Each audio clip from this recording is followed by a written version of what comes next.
Welcome, everyone. It's great to see all the faces in the audience. Thank you for being here. We're going to go ahead and get started with the roll call. Everyone is here as planned, with the exception of Ann Hunsinger, who's out of town. And is there any changes to the agenda, or can we have a motion to approve the agenda? So moved. Second. We have a so moved and a second. All in favor say aye. Aye. All opposed? Aye. I like to mix it up a little bit, you know. Sometimes you just have They to. threw me off. Okay, the agenda is approved. We'll move now to Planning and Development Committee. Lisa Newberry. Thank you, Mayor. The only thing we have to talk about tonight is, and decide on, is to give Danny some direction. There's nothing to vote on tonight or Thursday, but moving forward with the code rewrite, the staff has recommended the top two companies, and Danny's reached out to them and gotten with all of us. It looks like everybody is available to meet on the 18th at 6:30. And You want to tell them who the top two are? I see Robbie is here. Would you like to make a presentation, Robbie? Yeah, basically, as she mentioned, Danny and I are just looking for direction. We need to confirm as quickly as possible the dates to bring these 2 or 3, or if you want to bring all 3 in, it's completely up to you. The staff recommended 2, but either way, we just need some direction as soon as possible, because we do have people that are, their schedule is just as busy as ours, so we do need to kind of get it confirmed and get the ball rolling as quickly as possible. Okay. I'm Said the 18th, somebody said the 18th. I said the 18th. I know, yeah, last month we gave Danny direction that week was the week all of us could be available. He reached out to the 3 companies. They're all available. The 18th is the day that worked out. Yes, and I'm sorry, the 2 that were recommended was GMC and Foresight, as well as TPUDC, which is Town Planning and Urban Design Collaborative LLC. Yes, and Danny and I talked about, he's going to reach out to the 3rd company and let them know they were number 3, because they may not want to, we don't want them to spend the money to come here if they're not being, up for consideration. But they're welcome to come if they still want to. So the way that the meeting will run is that we'll start the meeting at 6:30. We'll have a hard stop at 7:30. And what I'd like to do is ask everybody to please send the questions that you have to Danny and Paul. They're going to consolidate those, send them back to them, let them get answers in advance. And that way we can stick to our, give each company approximately 20 minutes to speak, and they'll address our questions. And we'll have a hard stop at 7:30. Everybody good with that? Is everybody good with September 18th? Okay. First of all, does the council want to do that? Do you need to interview these folks to be comfortable? I said last time I didn't know enough to interview them. Correct. I mean, I'm not an expert in zoning or rezoning or doing any of that, so I wouldn't even know what to ask them. But if people want it, I'll certainly come in and come up with something. Is the consensus we feel better? I would feel better, because, like I said the other day, they may present well on paper and Right. not so much in person, and it's a lot about personalities. This is gonna be a year and a half, maybe Yeah, and 2 we had years. this, we had the same discussion last month, and Right, that's so what we that's what I'm decided. saying, so I let's- haven't yeah, changed so my we're- opinion. Yeah. Yeah. Okay, and he's talking about, they recommend having 2 people here, 2 groups. Is 2 enough, or do you want to go to 3? Well, like I said, the top 2 are the ones that are up for consideration. Number 3 was not up for consideration, That's so right. we didn't want to ask them to spend the money to come here to make a presentation when, Agreed? yeah, So 2, so, okay. Yeah. And if they're not available on the 18th, we're going to punt and do they're another available. Everybody has confirmed with me as of today that they were available. Okay, very good, very good. So Danny, what else do you need from us? I think you've got the go-ahead for September 18th at 6:30. Yeah, September 18th, we'll invite these 2 firms to come, and we'll send, once y'all send us the questions, Paul and I and Robbie will go through the questions, because there may be some repetitive questions. And once we get all the questions back from you all, we'll send them out to you all to say, these are the questions that were submitted by council, and then we'll submit to the firm and ask for the answers prior to the 18th. That way, one firm doesn't know what the other firm says. And then you'll have those questions and the answers back to you before the 18th, and you can interview them. Yep. And we'll, suggestion was we give them a 5-minute to present their firm, and then 20 minutes to talk about the questions or whatever questions you may have for them other than the questions that we submit. And when do you need questions from us to use? As soon as possible. So you're saying we'll give you our questions, you'll send them to them, they're gonna answer them, we're gonna get them back before the 18th. That's what will be So our then- goal, yes. So then we'll read those questions so that we would have, Yeah, because you may have a follow-up to that question, Right, maybe, right. but if we can just get, a couple questions from you each, not too many, but, because, it's only gonna be 20 minutes, but if you can send the questions to us, because you and Lisa may ask the same questions, so Paul and I and Robbie will go through them and say, these are the questions that y'all submitted. We'll send them to them, ask for a response prior to 18th. It may be that day, but we'll try to get them sooner for y'all. And then, that way you may not need to ask that question, you may have another question you want to ask, because time is valuable for all y'all, so. Yeah. And as chair, this is the way I'd like to handle this, because we've got a lot of work on this ahead of us, and what I don't want to happen is that we start out with marathon meetings, because there's a lot of work ahead of us. So let's just get through this, and then as far as what's the next steps, we'll put that out there, make sure everyone understands, the public understands, there's going to be public input, a lot of meetings will happen. So this is just the first thing that we need to get through. Okay? So if we can provide our questions to Danny, y'all can work to kind of maybe consolidate them best as possible, and they can incorporate those questions into Correct. their presentation. I guess you mentioned 5 minutes for the presentation. I mean, that's a pretty tight, you might say 10. No, 5 minutes Yeah. introduction, and then Introduction. 20 minutes to Thank you. talk. Thank Yeah. you. I misheard that, so that's better. I was a little worried there. Yeah, if we say 20 minutes, they'll probably turn into 30, but Well- definitely a hard stop at 7:30. Sure. So We'll if they're hold still them talking, to we're that time. leaving. Yeah, Yeah, everybody good with that? sure. Okay. All right, and the other thing, Mayor, is I just need a little grace from council and mayor. I've had a death in my family, and got another person who needs me Thursday night. I may not be here, so if I'm not here, it's because of that. I understand. Things we have to take care of. Yes. Okay? Anything else, Lisa? No, sir, that's all. Okay? We'll move now to Finance, Human Resources, and I guess Natalie, you're on?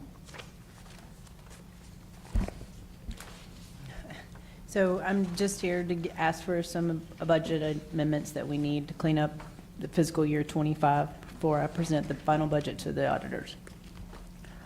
So before you are the ones that we need is 11510-512-100 group insurance. Need to increase it by $57,716.75.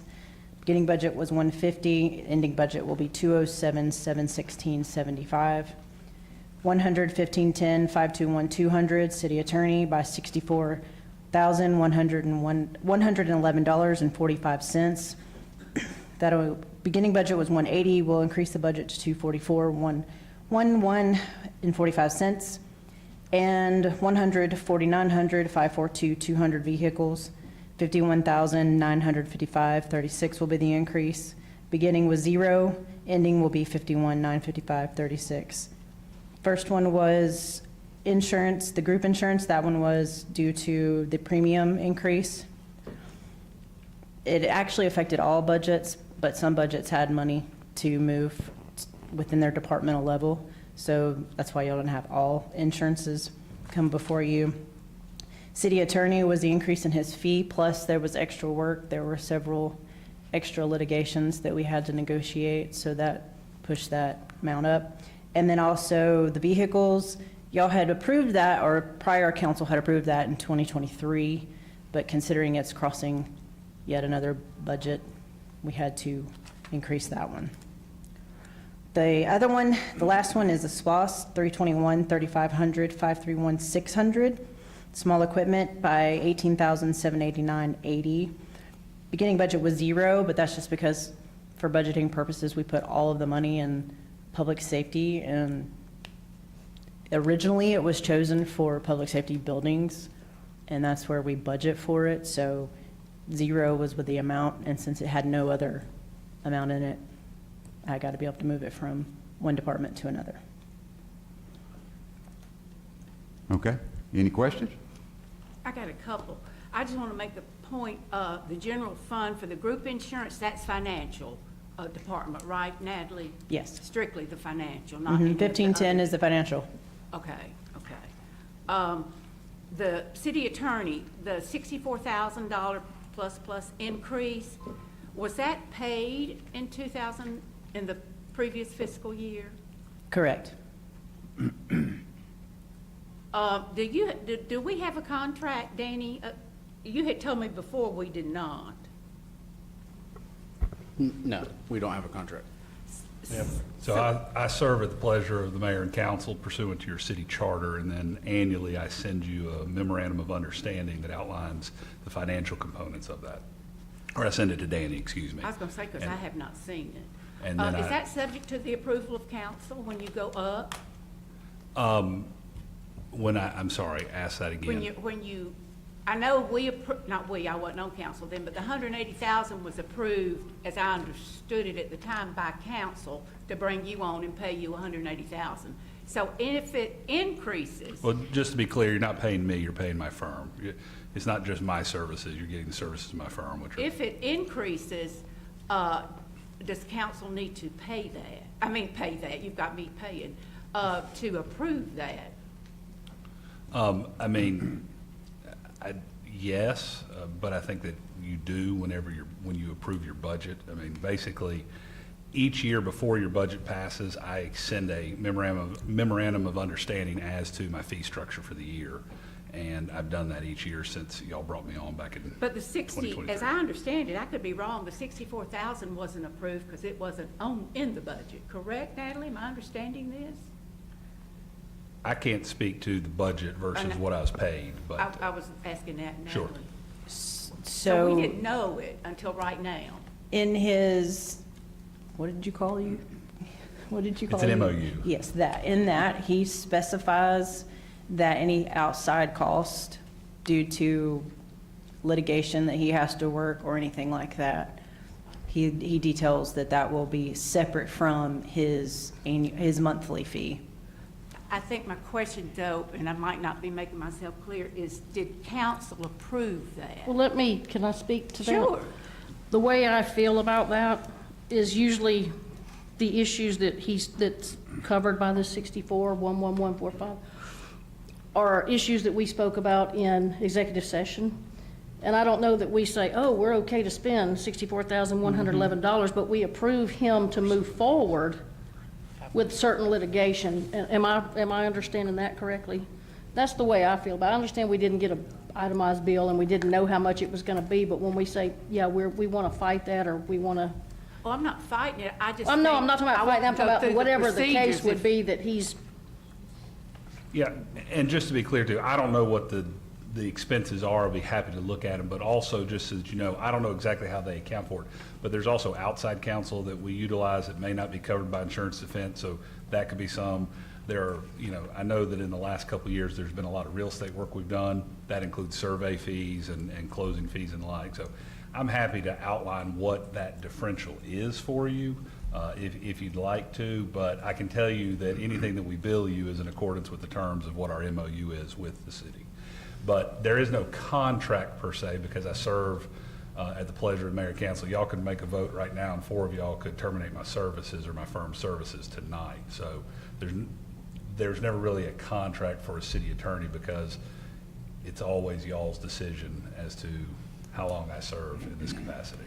So this was brought before the council, is when we went from Malcolm. That's my cue. Is when it went from, the firm went from Malcolm, what it was, to Rosenthal Wright. It was talked about in the city council meeting. The reason it was not in the budget, because the budget was already advertised. That letter came on May 15th, which the budget was already been advertised. We can't change it once it's advertised. So that 64,000, 36,000 was the increase. The rest is other legal services, from lawsuits, land closings, those natures, those printing documents off, that's where the other money comes from. I just think possibly in the future, if it works, even though we talk about it in executive session, we approve dollars up here all the time. I just think it would be nice to have a statement of some kind, subject to approval, or just to see. I do believe in executive session, we do approve that. He'll give us a number, it's gonna be approximately X amount of dollars, and we tell him, yes, we wanna move forward or not. Yeah, but that's just speculation. I think we need the final tab. That's just me, just because I think, I like to see the, Yeah, I don't know how you're Real gonna thing. calculate a lawsuit, because I don't know what insurance company, because they will pick the firm. Usually it's Cruiser and Mitchell, but, you know, it could be someone else, but if it's, I can't really talk about it because it's executive session stuff, but as you all know, when we talk, those firms, different fees, so we can give you a ballpark, I think, or maybe Paul can, but as far as what a well, just when lawsuit- it's paid, that's, I mean, this year, let's say this happens. Okay. When it's paid, if we can just get a memorandum or something with the exact dollar figure. Is that asking too much or out of bounds or? No, when we pay it, we can let you know, when the case is closed, we can let you know what the final cost was. Okay, Is that what you're asking? yeah, Okay. just instead of speculation in the executive session. But that's with the understanding the money's already been spent at that point in time. Yeah, but, you know, we make the staff, the employees submit invoices for what they want us to approve, so just works all the way across, I think. That's the way I see it. So, thank you. That's it, thanks. Okay. Do we have a motion on the budget amendments? I will make a note too, that this does not let y'all know, this is only on a departmental level. This is not a fund level. The fund itself is not over budget. General fund is not over budget. We did not exceed our expenses over our revenues. I just want y'all to make sure that everybody knows that. It's just on a departmental level. We've got a crowd here to hear it tonight, so that's good. That consent, Consent? Well, we hadn't had a motion yet. All right, gonna put it on consent. Uh-huh, You gonna make the motion, Bill? We don't need a motion for consent. so moved. Paul, we don't need a motion for that? All right, so it's on consent. Okay. Yeah. Very good. Anything else? That it? Okay. Moving down to Public Safety Committee, Melanie Long. Thank you, Mayor. Before I ask Chief to come up and discuss the new software, I want to recognize we had Officers Tina Harmon and Montrell Calhoun. Back on August 23rd, 25, they assisted someone in cardiac arrest. They used the AED and they CPR till they could get the ambulances there. And Chief recognized them and gave them the chief's coin, and I want to recognize them because I want people to know that our police officers aren't just out there looking for speeders and things like that. They are on the first ones to respond, and they're out there saving lives, literally. So I appreciate them. And Chief, I'm going to get you to talk a little bit about the Gray Key software, Yes, ma'am. if you will, so if anybody has any questions. Yes, ma'am. Good evening, Mayor and Council. The only thing I have for you tonight is a request to purchase a software package through a company it's called Gray Key, and it allows us to, or it will allow us to analyze, download, crack cellular phones as necessary. Right now, we do not have the ability to do that in-house. We're having to send it out. We have had to go as far as Augusta to the GBI's Technology Center down there to get this done. I can't sit here and tell you I understand exactly how it does it because I don't. I just know that it does. And Gray Key, we did quite a bit of research, my detectives did, to determine what was the best software package. And they came up with Gray Key. Now, this system requires to my mind, a pretty significant computer that Technology Director Kyle McKenzie worked with us on to put together a package and review it. Because of the sensitive material that'll be downloaded, such as child sexual abuse material and stored on this computer for prosecution, it cannot be linked to our city network. And Kyle actually already had everything that we needed. It requires a standalone connection to the fiber and everything, and it's actually already present in our building. It's just going to require some rerouting, but he already had it set up for us. This will be a purchase out of our federal forfeiture funds, out of computer equipment, and the total cost will be $29,310. How often do you anticipate that we'll have to use this product? It's hard to say exact, but on average, probably 20 times a year or more. And is there any fee for updating this? How often, how long is the warranty? It's an and- annual renewal, that, it depends on now, in the quote that you have, it does include training, and they have, as they update, their software, the initial training to certify somebody to operate this is relatively expensive. As you can see, it's a little over $6,000. They do releases, and there's a lot of video tutorials and things like that that are available that won't cost anything. If they do a complete update, then we would probably have to do that $6,000 training, make sure our person is certified. And we have a very technologically savvy young detective that will be doing that training. And this will all be set up in CID and secured behind 2 doors and all of that because of what will be contained on this computer. Okay, thank you. Does anybody have any questions? Questions? Chief, for the benefit of the audience, why don't you mention where the money forfeiture fund comes from? So we have a detective that is assigned to a DA investigative group in Atlanta. There are, I don't even know how many different local and state agencies, police departments, sheriff's offices, the GBI, the Georgia State Patrol, Department of Corrections. Everybody sends local officers to these task forces. It can be DEA, FBI, ICE, U.S. Marshals, all of these. Ours is at the DEA. And when we participate, or when he participates in a particular case, in most of those cases, not only are they seizing drugs that where on the local level we generally measure drug seizures in ounces and pounds, they quite often measured in metric tons. But they also seize assets, and assets can be obviously cash, bank accounts, certificates of deposit, jewelry, vehicles, real estate, anything that they can show that was purchased with drug money. And that money is then forfeited under the federal system. And once that takes place, then we get a share.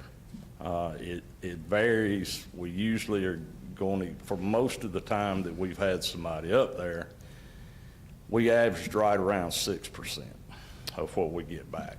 Now, with the officer that is up there now, he has already been a co-case agent and is currently a case agent on a very significant case. And those that preceded him never made that status. Now, the difference that makes, if he's the case agent, instead of 6%, we get the same shares as DEA, which is 20%. Wow. So it will make a significant difference. Currently, because I just checked this the other day, Friday morning actually, that's pending. That doesn't mean that's what we will get, but that's currently pending that our detective has been responsible for, waiting the processing, is just shy of $1.9 million that we will get a share of. We certainly work drug cases in the city. We are very unlikely to get a share of $1.9 million in Loganville.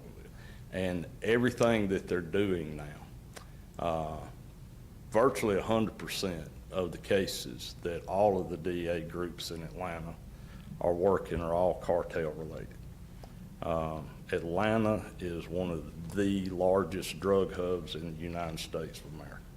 It's for a lot of reasons. Of course, we have the world's busiest airport. We have a seaport in Savannah. And if you look at the interstate highway system, several significant most of them come right through the middle of Georgia. So it is a significant drug hub. And, you know, I have been asked, well, that's great for Atlanta, what about here? Well, that's where it starts. That's where it starts. And you don't make a dent in the drug trade an ounce at a time. You make a dent in the drug trade in the hundreds and thousands of pounds at a time. And that's what he's doing. He's making a very significant dent in that drug trade. We're okay to put that money in the general fund, aren't we? No, sir. No, that you can't do. The Department of Justice has some pretty, I won't say pretty, some very specific rules about how it can be used, how it can be spent. That money has to be used by federal law to supplement our budget, not supplant our budget. So in other words, it's to be used to do and purchase things, whether it's equipment, vehicles, training, whatever it may be, that we otherwise might not be able to do.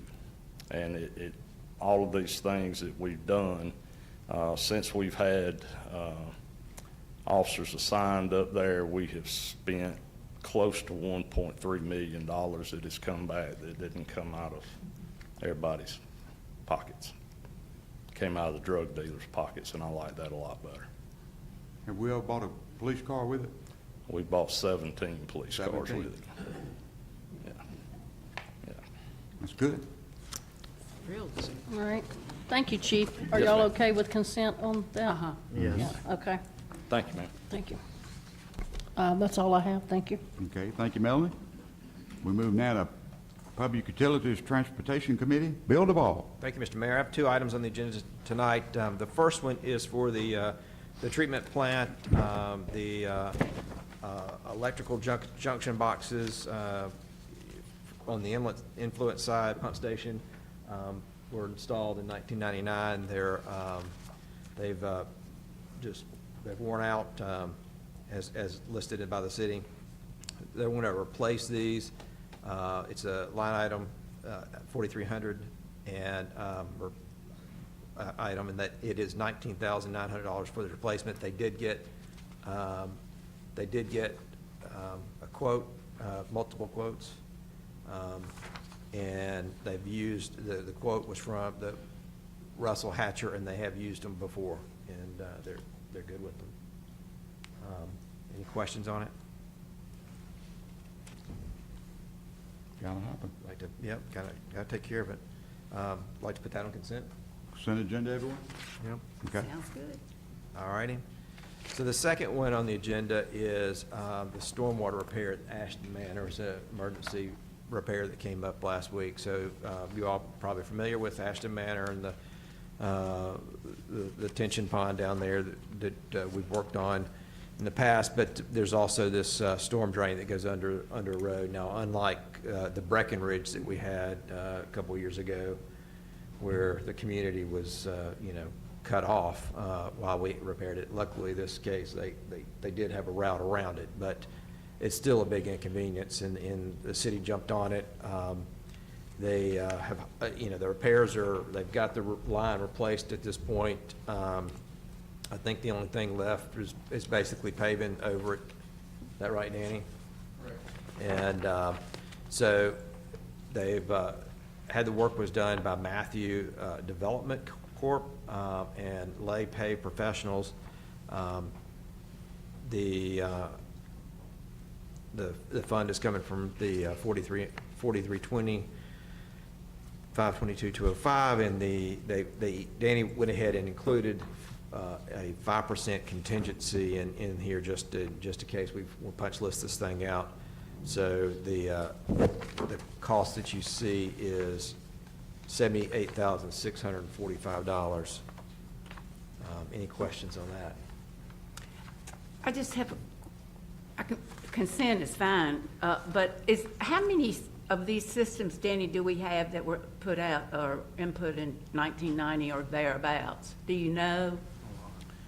Just about all of the subdivisions built then was used corrugated metal pipe. So just about every one of them. So now it's a requirement you have to use rigid concrete pipe We changed the ordinance back in 2017, 2018. If it goes under a road, it has to be in a concrete pipe, so. So it would not do us any good to be proactive on this? We just wait till something, No, we've inspected them. This, was inspected. We've been watching this. Oh, okay. We did, we just did 5 top projects for stormwater that y'all approved, end of last year, I believe. But those other 5 were worse. It's just something, the pipe didn't fail. It's the grout inside the inlet structure that we think failed. So the pipe, when we TV'd it, it was okay, but the grout, this was an active stream. Most of them are not active streams, but this had an active stream going through it, so. Okay. This will more than likely be now our next party project So to replace the entire subdivision, but Basically, water was not flowing through it, like it should. It It's going- flowed under it and Yes. around it and caused a piping effect, and then it okay. So caused this a is something sinkhole. unusual, is what I'm hearing. Well. Somewhat okay. unusual. Well, no, it's unusual. It is a mechanism for failure for these types of pipe, Okay. but, it does happen. Thank goodness it wasn't another Breckenridge. How much is that Ooh, one, Danny? that was a lot. Ballpark, 800? 800,000. 800,000. It has to be done. So we'd like to put this on consent. Consent? Okay. Thank you, and with that, I have no other items. Okay, thank you, Bill.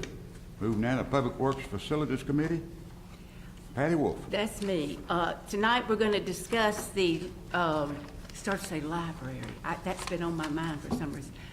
The Health Department has a lease renewal coming up. These 4 ladies right here are from the Health Department. I've been working primarily with Sherry Traylor, who's right here on the end. And honey, I forgot what you told me. Lori Tanner, I'm the nursing and clinical director Okay, Lori Tanner. that live here. And live here. Okay, I know Sherry does too. And then Sarah Peck, she and I have been emailing back and forth. And then Emily is the financial guru. She's here to keep me in line. And she and I have been emailing back and forth too. And she's been they all have been quite helpful. So I want to make sure that's said because they have given me everything I asked for. And gone double time in some cases to even narrow it down and get it even better. So I do appreciate that. They've not tried to, we've all been kind of upfront with each other as to what this was all about. So I think we've had a good working relationship. So I just wanted to get that out there before I got started.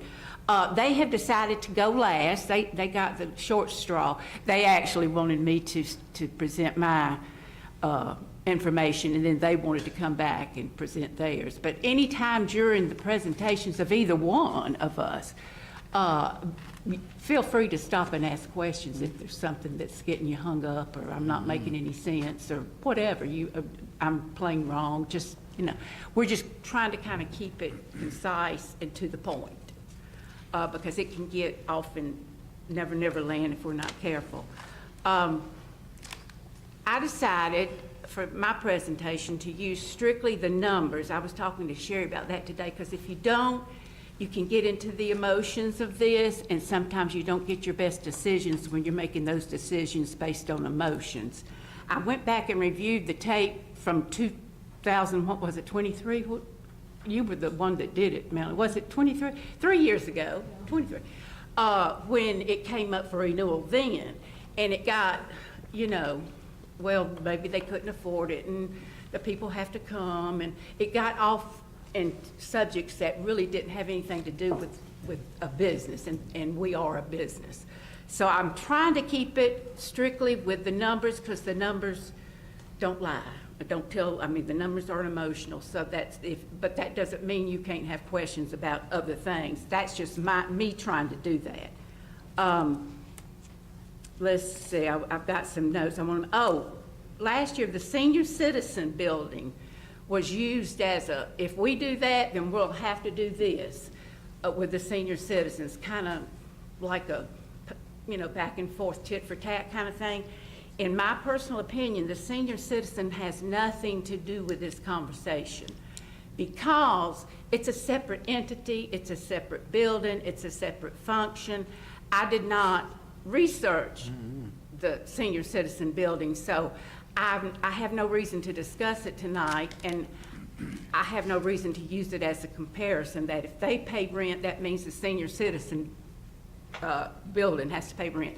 They may have to, but I think it needs to be researched separately and dealt with separately. And I'll be glad to do it. I just didn't do it for this presentation. I wanted to make sure that that was known, because last time it got way off on the senior citizen building, and I couldn't quite figure out why. The law states that each county, and the Northeast District handles 10 correct counties. Each county gets one rent-paid facility by that county. The one that they get now is in Monroe, and Walton County is responsible for that one. When I say Walton County, we're all Walton County, but that specifically, Walton County is responsible for that one. What we're dealing with tonight is the Loganville subsidiary. I don't know what to call the Loganville. Subsidiary works? It's a satellite. Satellite, that's better, okay. That's what we're dealing with tonight. But they are required the one free, so that, in case y'all didn't know the law on that, they are required. And so Walton County gives them that one, and it's in Monroe, across the street from the, I guess the jail's still currently up and running, but it's across the street from the jail. The old jail is what I still call it. Okay, I want to give you a little background on how they got to where they are. And chime in if I don't, I'm just trying to do like just an overview. In 1995, the county asked y'all, the health department, to come and work on the upper level of the police department building, correct? Tom Berg, yes, and then in 2017, the police department got too crowded, so they wanted that second floor. So because the city was leaving the old city hall, as we call it, moving here, they suggested y'all take that building. And that's how that all came about. And that happened about 2017. 2018 is when you did your renovations. And they went in and they put sinks in every room for examination rooms. And you painted and you redid the floor. Am I missing anything? It was a complete renovation. Okay. It looks nice. If y'all hadn't been on a tour, it looks very nice. And then on top of that, they allow the city, us, to use it during events. We get to use their restrooms, and probably people go in and sit in those chairs and whatnot. So they are very open to that, and they've been very nice to let us use it. Is that the only privilege we have? Do we have another privilege that I'm not aware of? That kind of covers it? Okay. Didn't want to miss that one. Patty, Okay. while you're looking through that, did your research also show that legally they have to be in Monroe? That's required by the state at the county seat. That's not the case in Loganville. Is that true? That is correct. Georgia Code 3139 does require each county, all 159 counties to, or 57 counties to, that requires each county to provide a building in good condition and maintained in good condition in each county. And it is in the county seat. Is that required, the county seat part? I actually have not. I believe it is. Do you see that is? Okay. Yeah, that could be. I'm not familiar with that. I've never I'm not had a either. county who has it in any other place than a county seat. But we have other locations that have more than one clinic as well. And previously, just to fill in a little bit, the county owned the building that our police department is in, if I'm not mistaken, and that's the reason you were housed there on Tom Brewer. The county offered that building to us, and then when they wanted it back, the city offered us. They wanted y'all to come here. I mean, it was, Well, Yes, yeah, to the, maintain a Walton clinic. County. The county gave us the building. Is that right, Danny? Yes, So and it was- that, right, that was part of the whole discussion. They wanted to maintain public health presence here in Loganville. There was disproportionate growth in the county because of the county-wide Yeah. Good evening, I'm Sherry. And the reason we were moved here by the county, in the county-owned building at the time, was due to disproportionate growth of Walton County being so close to Gwinnett County. And yes, you were correct, Mayor. The county did own that building, and then you all annexed it in. You were gifted that, and I don't know what year that happened. Okay, that's good. And I believe, Danny, didn't the county also give us this senior center building? It was a county building previously. Okay, go ahead. Yeah, it's still, I guess, since they gave it to us, we own that. I don't know anything beyond that as far as, like I say, I didn't get into that at all, so. Next is the lease. You'll see the lease, I think, coming up in your packet next. As I read the lease, I think we have three things we need to resolve. One is whether we want them to remain in the city, because there's a statement in here, it is beneficial for the citizens of the city of Loganville to have public health services and related activities. So I think we need to decide that. And I think,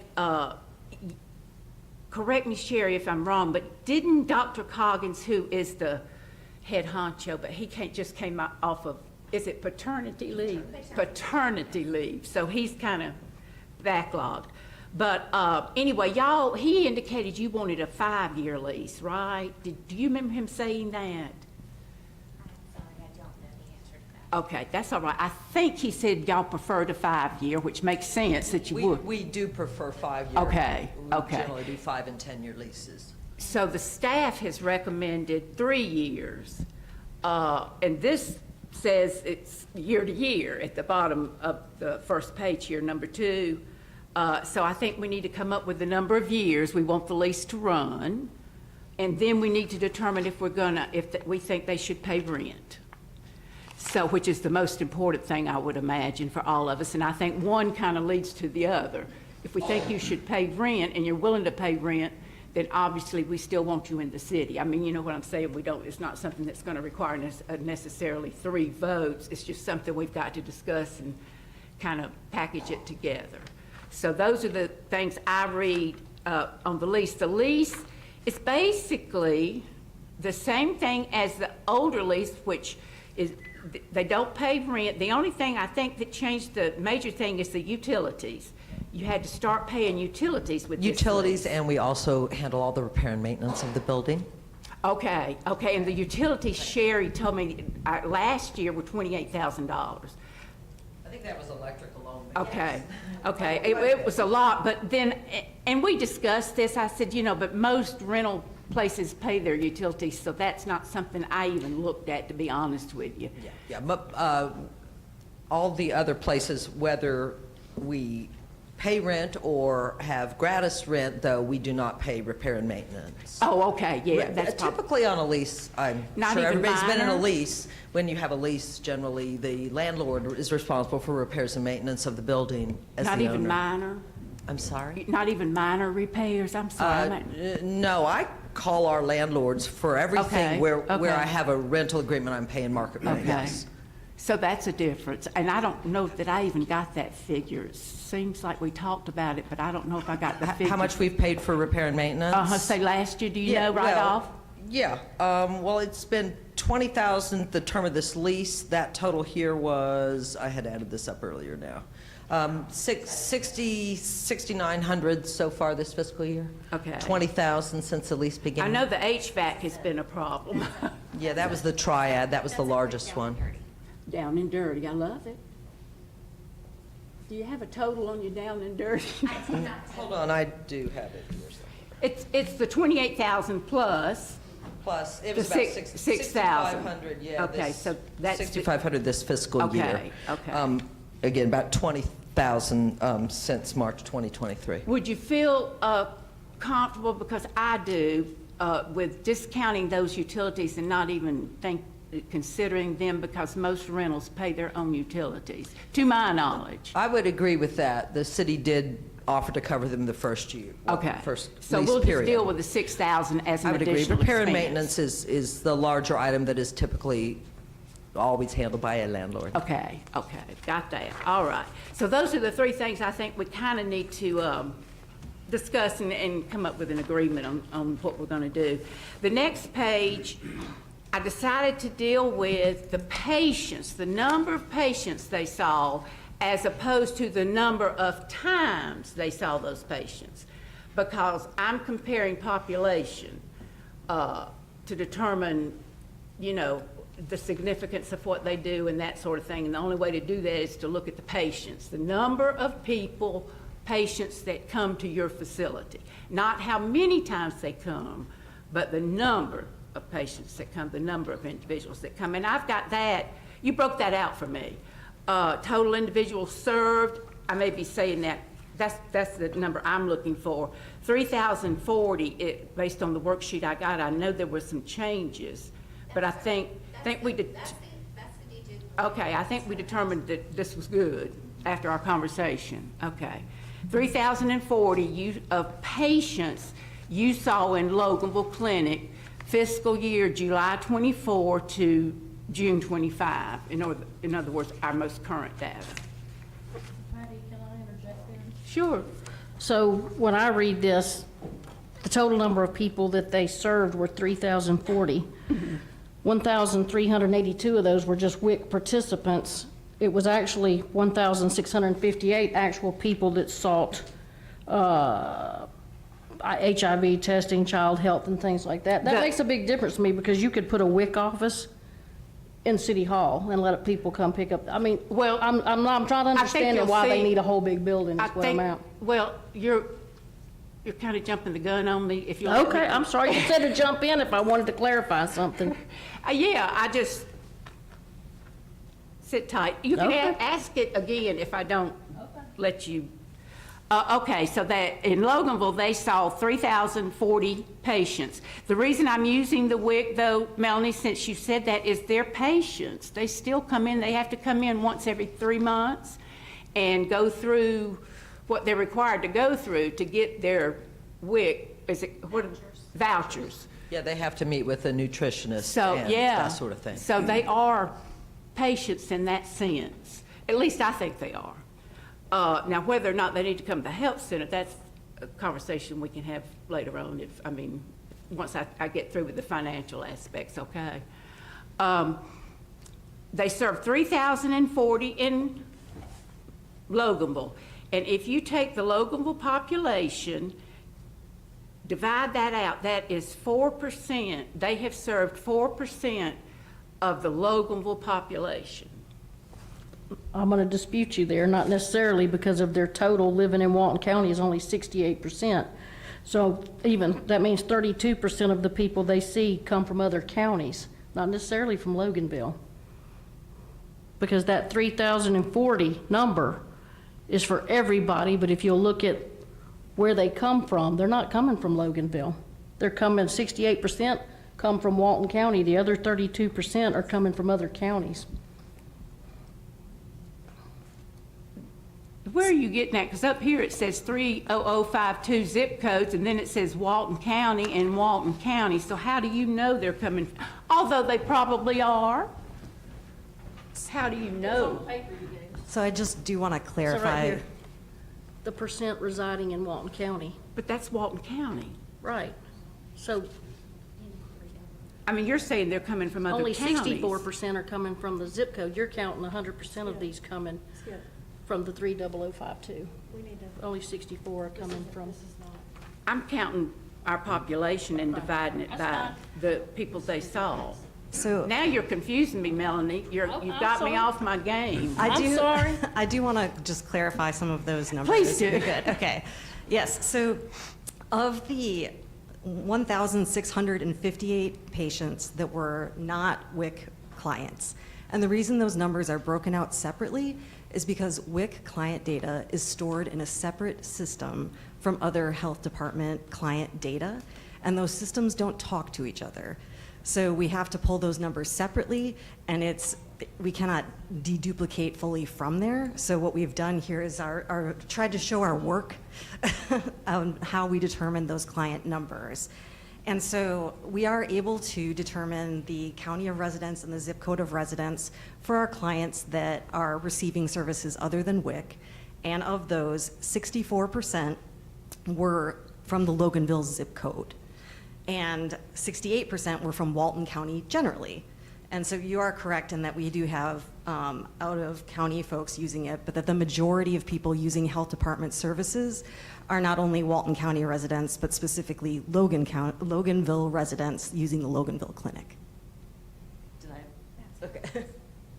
But even Walton, at least the way I see it, I may be off based on this, Walton County residents are more than free to come to this health department because you handle Walton County as a whole, right?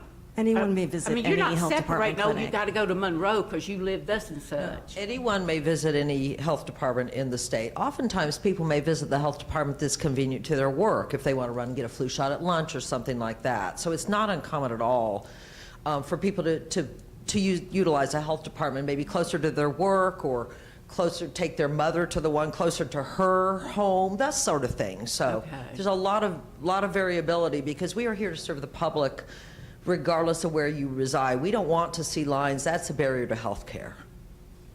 Okay. One other question too, as I recall, when we was doing this contract 8 years ago, I guess, almost 8, wasn't part of the deal that you were required to bring WIC to Loganville?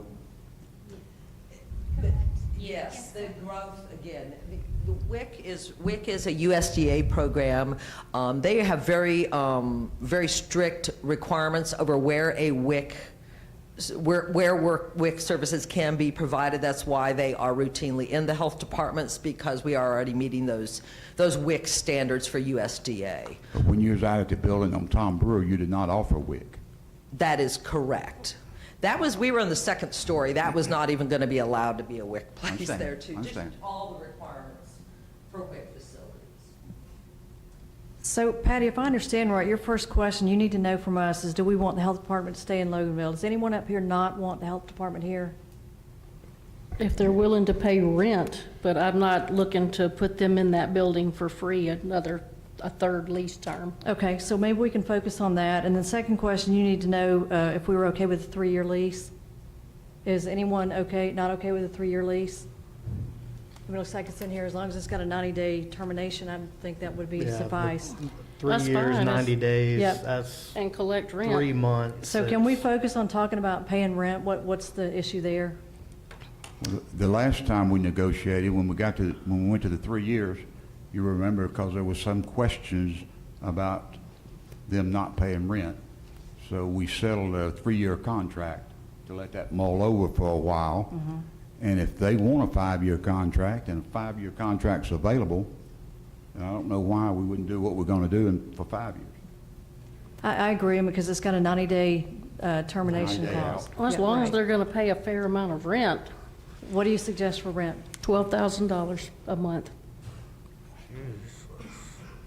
And how do you justify May I that? say something? This is my presentation, Yes, ma'am. and if you have, I think right now you're trying to lead the presentation, which if you've got a particular question about something I am presenting at that time, feel free to ask. But right now, it would seem to me, you're trying to tell me how to proceed with my presentation, and now you're asking the question, says, okay, how much rent do y'all think? No, I take a little offense to that, because Well, yeah, and I'm not trying to offend you in any way. I'm just trying to get this conversation going. We're here to talk about a contract, and there's a lot of information that I think maybe we should have been included in your research, so we could have been prepared for tonight. included in my research. Uh, You got this, and, I had my computations all written out, and that was changed to where, all the computations were taken off. So I don't know what other research you're talking about. What other research? I'm dealing strictly with the numbers on this form. And I think I sent everybody an email, speaking of research, and told you that these forms might be confusing, but I would, go through my computations, because at that point, I've got the original present package, And it has all the computations showing. Sure, I agree, and then we have a contract in front of us, and what's on the agenda is the contract, and it just seems like we're going into a very deep dive. Can I have some support here? Yeah, I think we're getting way too into the weeds on this. Obviously, you know, I'm a commercial landlord as well, so, you know, I just want to see the numbers, I want to see the lease, I want to see what's actually here to discuss. And if we agree on these 3 questions that you asked, that's what we should pertain to. So what do y'all Now- want to pay for rent then? Go for it. I don't think I'm prepared to say that tonight, because I have no idea what this building cost. I mean, we're gonna need some guidance on this. You know, I don't know how you justify $12,000 a month. Would you like for me to continue then and give you the figures I've got?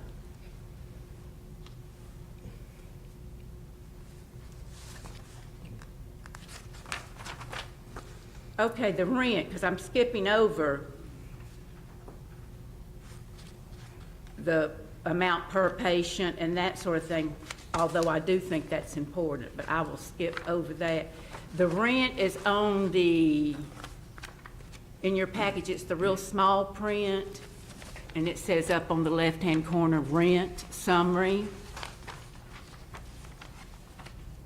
And you'll see that up at the top, the district offices, the county offices are coming down the left column, and no rent's being paid. Then you'll see on down where they start paying rent. And the last 3 years, it was thought that they couldn't pay rent because they wouldn't be making enough money. So that's why you went to the zero rent. That's why y'all approved the zero rent. So I think you can see by this chart, I hope anyway, it's kind of small print, that they have in fact been paying rent to other places. So that's my main point. I wanted to make that point. They can have and should, as far as I'm concerned, pay rent. But what I did was pull some rental property off the internet local, like the dentist office on 78 and another doctor's office. The average rent was around $20 per square foot. But if you'll look on these pages, or this page, on the far right, the health department is 9,700 square feet, give or take. So I decided to use the figure of the last building that's 10,000 square feet. It was the one closest to the building in question, which is the health department across the way.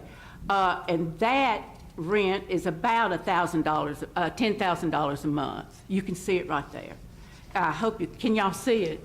Okay. That's the monthly rent they're paying as I interpret this chart. Any issue with my interpretation? Yeah, that's not a health department, but that is. But you're paying rent. That is not a well, yes. Public health does do services besides providing health department services. So we do have to have some commercial buildings for some of our other operations that we do. The point, I think, was last time they were saying that, you know, they weren't led to believe that there was just no data. I do want to make it clear, each of the 10 counties in the Northeast Health District is a separate legal entity run by its own Board of Health. The Walton County Board of Health is responsible for healthcare in Walton County. We cannot mix and say, well, if one county Board of Health has more fiscal resources that they could pay, they cannot pay for another, county. So I just want to be clear. Walton County Board of Health does not pay for any other rental. The rentals you see here, as you can see, who they are, rented by, they are not Walton County. Okay, But Walton County could. They are government. Either Walton County or the state. Yeah. you're a government Well, right. facility, in If- other words, the money if can come. Looking at this, excuse me, the Maine Health Departments, as we know, are required under OCGA 3139. You see, we have 4 secondary health departments in this district. None of them, those are all provided by the city or the counties that they reside in at no charge as secondary health departments. The counties recognize, or the counties and cities recognize, the need for the additional clinics in some locations. The third category down here are our environmental health offices. Environmental health is often located within a health department, but we have in 4 counties, we do have standalone environmental health offices. Now, environmental health by its nature is a little different from regular health department services. These are fees that are paid for restaurants, septic tanks, those sort of things, swimming pool inspections. And we do have just 2 locations that pay for standalone environmental health offices. They are a little different than a health department, right, in that they are intended to be used by businesses. But even in that case, we do have standalone environmental health offices that the counties provide as a service to us. And then lastly, the last category, which is where we do pay some rent, are for our program offices. For example, we have our district office where 3 of the 4 of us work, for example, and our health director. No county, that the state pays for part of that. We pay for part of that locally. We do have some teen centers that we do have family planning funds that we use to pay small amounts of rent there. And then the largest one, the one you refer to, includes our emergency operations center. That is not a healthcare facility, and we receive state funding to pay for a building for our emergency operations center. So again, it's ultimately state funded, although it's passed through us. So I do want to make it clear, although we do pay some rent, we do not pay any rent for health department locations, and that is not, in our model. I know, Ms. Wolf, you asked us to come with our amount. We are not. We would. You have no amount. We have you're no. saying We have zero. no amount. You're That saying- is right. We collect some fees. We are legislatively funded, and that's where we stand. We are here to provide health care for everyone in the community, and community's participation is greatly appreciated in that as well, to be here for them. Could you not get funding? Are you saying right here now that We do not have any ability to request additional funding from the state or the county. I mean, we could. This is not the climate where we're requesting additional funding in that way. We are very appreciative of what we receive, and we do try to be very frugal with our money. Right? If we pay rent, then we're going to be getting more money from someone somewhere. So it does all come back. Right? So, but we are here to provide services. We provide all the staff. Counties and cities do not pay for any of our staff. The state pays for all the staff, along with some county and some fees that we generate. But that's the message from Dr. Goggins, that we are. How many counties have duplicate health centers? I mean, if Walton County didn't have a health department, this would be a different conversation, but we have a full-service health department in Monroe.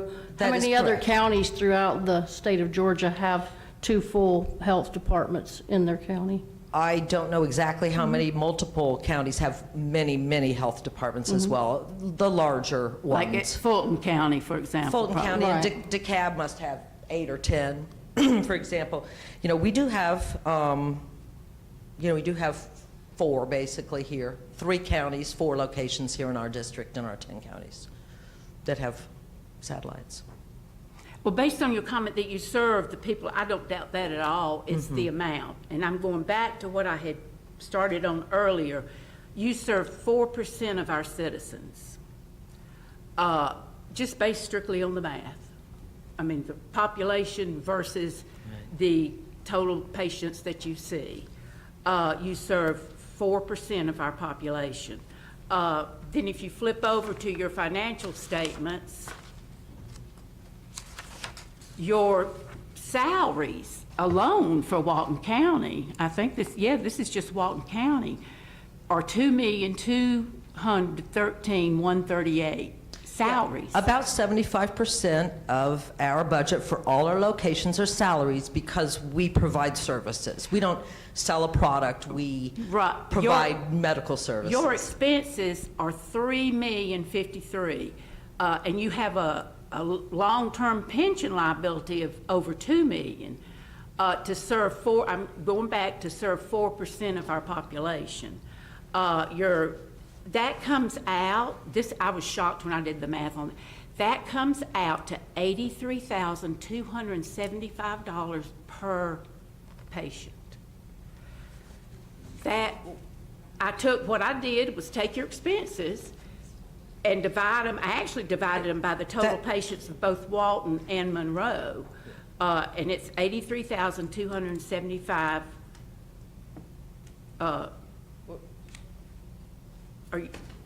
They look confused, so I'm gonna stop talking and let y'all. I would have to look at those Okay. numbers. I'm sorry, but that doesn't, I mean, how many patients? Well, I think we also need to look not at patients when we're talking about serving people, but number of visits, because if I go to the doctor 3 times, that's 3 costs to the doctor, not just one as a patient. Right, but we're trying to determine at least the easiest way to me is we're trying to determine the benefit to the city of Loganville. And that would be patients. Not how many times they come see you, but patients themselves. Well, if you need to go to the health department 4 times, you're going to want, for a series of shots, that would be 4 times. 1 time isn't going to cut it. So it is important when somebody needs to return to the health department that we recognize that that's part of the service. It's not the number of people. If you need to go in once a month to be checked for something, that's 12 visits. I'm sorry, it is just 12 visits. Well, that's not germane, I don't think. It's just, I'm just trying to build the case. Well, you're right. of- You're right. It's not. But we are here. We are offering, a service. The average rent, let me, since you say you're not willing to pay anything, the average rent, Melanie's pretty much right on, is about $10,000 a month, and that's a figure. Yeah. If I use the $20 per square feet, it would be, as you can imagine, a lot per month. Yeah, you can see the program offices there. We're paying probably low market. As a government tenant, we're not skipping town or anything. But I will point out that for all our actual health departments, those would be the main health departments and secondary health departments, we do not pay any rent in this district for health department locations. Or satellites, both primary and secondary satellite locations, we do not pay any rent. This is up to council. For me, that you're paying rent to some people somewhere. Not for health Yeah, but I'm not necessarily pinpointing health department. I'm talking about the fact that you are paying rent for other buildings. For us to give that building to you, it's a well over $1 million value building. Yeah. I don't, and we're only helping 4% of the population. I'm having difficulty making that connection. But that's just me. Y'all speak up if you got comments. Well, 3 years ago when we wrote this one, I wanted rent then and offered $5,000, like, just give me something. Because I did the math, and had we been charging rent for the 5 years they were in there at a fair market value, this building we're sitting in would be paid for. We're business. This is a business, the city is a business, it should be run like a business. And again, like I said, if Walton County didn't have a health department, it would be a whole other conversation.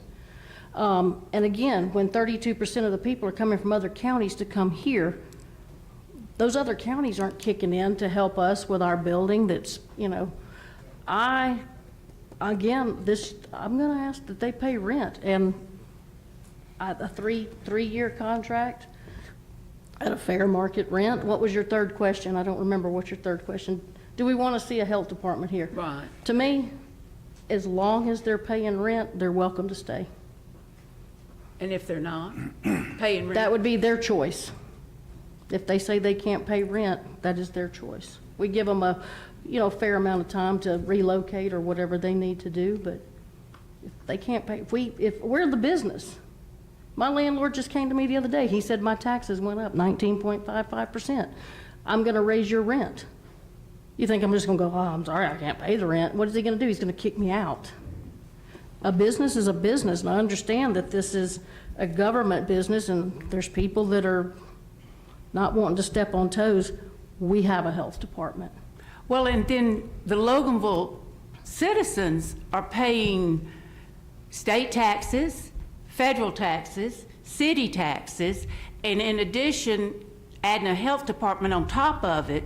Now, if the Walton County wants it here, I'm fine to let them pay the rent. That's just the way I kind of see this, because the citizens could be getting probably a minimum of $100,000 a year renting that facility right over there, or using it in our revitalization. So I'm just having a little difficulty doing no rent, because I think that's not fair to our citizens who pay taxes to have the free one up in Walton County, because they pay those taxes, and then the city of Loganville is paying for this health department. Nobody's chipping in to help us do that. No other entity, no other county, no other city, no other anybody. That's on the backs of the Loganville residents. So, Well, I totally disagree with that. okay. We are in a business. We're in a people business. A lot of these people are not going to get services unless it's provided. They're in a lower economic scale. We all know that. We would be less of a city if we didn't have this facility to take care of our most needy citizens. That's just the facts of life. If you want to charge rent, I'm not for it. I have I'm sorry, Skip. Go ahead. Would Monroe's location be big enough? Would y'all all have to relocate there if we charge y'all rent? Y'all would all have to go there? Would the location be big enough for y'all to go in their office? No, That's what I was- so we y'all would just couldn't not have handle- another location. You couldn't handle the 3,000 they have plus 3,000 more. No, there's, that location. they're full up there. Yeah, we're very So full up. it's, And the other thing is, so I y'all would wonder, be turning away people, sick people that cannot afford. Well, sick do people don't this. go there. This is STDs, it's IUDs, it's birth So people control. who aren't immunized, that can then get us sick if we're not. Let me word it that way, or however else. Yeah, preventative It works. services Preventative is what we do. services. Right. That's I just right. Well, I want people to realize, because I asked y'all last time if it was during COVID. I said, so if I have COVID and I show up, you said, well, we'd make sure you were stable, we'd put you outside and call an ambulance, because we don't treat sick people. We don't do acute care. We are Right. not a So hospital. I just want to make sure No. people understand what the health department actually does, because most people don't understand what it does. And it's more preventative. It's your vaccinations, it's your WIC program, it's your contraception, it's things like that. But Yeah, it protects the entire community when this 4%, if you want to even say it's 4%, is treated preventatively, that then protects the rest of the community from getting sick. What about, I had this thought, and I don't know how, appropriate it is, but because of the cost factor of all of this, why would you not give vouchers to these individuals to go to one of the many clinics around the city and be treated there and get shots or whatever they need there? I think it would probably overall be less expensive, and you're getting the same result. You're helping people that need help, but you're not using a facility, of the magnitude of this one. And I thought that's an option. At least I see it as an option. I would suspect that would cost more, Why? because this facility is built to handle the situations that they find, and those urgent cares and those other offices are not. They're developed to raise money for the insurance companies. It's just the way it is. I wonder, just in my mind, how many people of these 3,064 without the health department would be pushed into homelessness? I don't know the answer. but I'm sure there'd be some. One doesn't have anything to do with the other, I don't think. Why not? Does he People, gotta isn't pay it? for medical bills?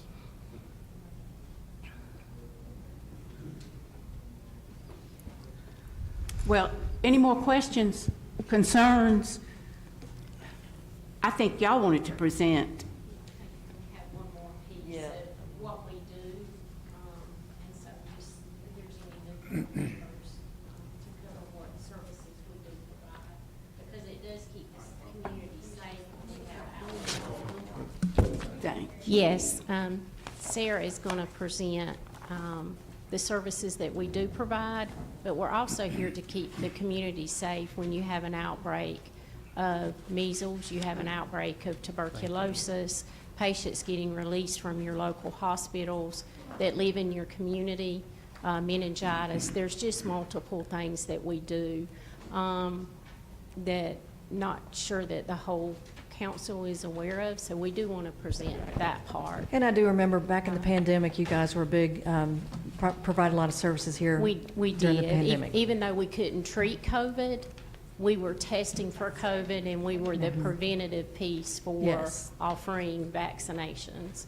So Especially there for are police other and fire. things that we do in order to keep the community safe, and not just who shows up in the health department. We partner with the schools when they have an outbreak of an infectious disease, and so there are multiple things. And we make referrals when we see kids for vaccinations, and we know that that parent does not have insurance, but yet that child may have asthma. We have asthma clinics to refer those children to that are in Athens. So we do a lot of other services too. So I'm going to turn it over to Sarah. Okay. Yes, we did just want to share. It seems like this is it's not on. Just pull it down some. There you go. Can you hear me now? Okay. In the interest of time, I'm going to move very quickly through this. I know this has been an in-depth conversation, but to familiarize the community and also the council members with health department clinic services, because that does seem to be of interest, we have presented them here. Immunizations is one of our key services. We do provide all the required school immunizations. This is a critical service for children to be able to attend school to prevent outbreaks. And to keep the community safe, as noted. We also provide required immigration immunizations. Sorry, that went, there we go. As well as respiratory, the COVID, flu vaccines, other infectious diseases, as well as some that cause cancer. So some of these vaccinations also reduce risk of cancer. Provide pneumonia, shingles vaccines, HPV, hepatitis A and B, and Mpox vaccines. We provide screenings that are also required for school children to attend school, the hearing, vision, and dental screenings and scoliosis screenings. We can provide cardiovascular screenings and tuberculosis testing and treatment. Health department clinics are the primary provider of tuberculosis testing and treatment in the area. All of those vaccines that are listed up there are the recommended childhood immunizations, and that first list are required for school attendance. We do provide all of these at the health department clinic. The WIC program is one of our primary programs, one of our biggest programs. This provides care to individuals that are pregnant or who have children up to 5 years of age, where they are issued benefits to get supplemental food. They can redeem these vouchers at local grocery stores for healthy foods. But in addition to that, they receive nutrition education from nutritionists on site. They receive referrals for community services, and also get breastfeeding support, education, and peer counseling. Breastfeeding, also very critical for child development. We offer a variety of women's health and reproductive health services that include breast and cervical cancer screenings, things like physical exams, breast exams, referrals for mammogram. We also help women apply for Medicaid if they do need additional care. So if they needed breast or cervical cancer care, that they would be able to get that covered. Reproductive health services, as noted, include birth control and family planning, but also pregnancy testing, assistance with pregnancy Medicaid applications, again, so that individuals get prenatal care that is so important for child development. We also do STI testing and treatment, and HIV testing, as well as PrEP, which is HIV prevention. That's a medication that actually prevents HIV. We have a hypertension program where we can do monitoring and medication and management for high blood pressure. And we can refer to our child health programs, and these are at no cost to participants, where we can screen children under the age of 5 for developmental delays or other chronic conditions and connect them to services before they start school so that they are not delayed when they start school. Additionally, we have more specialized care through our children's medical services. This serves children more broadly up to age 21 that have specific medical conditions. We can coordinate specialty care for them. Also do early hearing detection. So if there's hearing loss in a child, identifying and treating that early so that we can support their language and social development. And we do community outreach as well. We have health educators that can speak in the community on a variety of topics, can be present at the schools and teach there. We provide HIV testing, counseling, and linkage to care in the community, and assist people with getting access to PrEP, that HIV prevention piece. We also have a new program that's a perinatal home visiting program that's coming to Walton County. And this provides home visits to individuals that are pregnant or have recently had a child, to identify things like postpartum depression, or while they're pregnant if they have high blood pressure. We can assist them with that by having a nurse come out to their home and do the visit. This is very helpful for people that lack transportation and have other barriers to care. So we did want to just specify what our services are that we are offering. There's some more information in those packets that I just handed out that supplements what Councilmember Wolf provided you already. So in addition to the individual served, it also includes the visit information, because as Emily was specifying, that is something where we typically see patients more than once.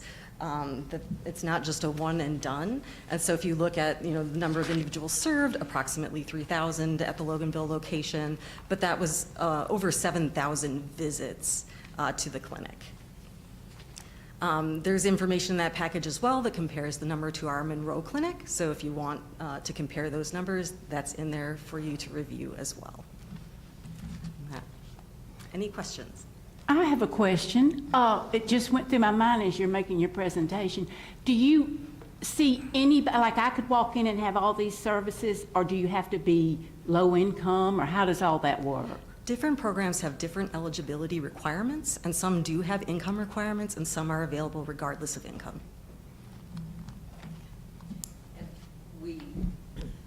And we do not deny services if someone does not have the ability to pay.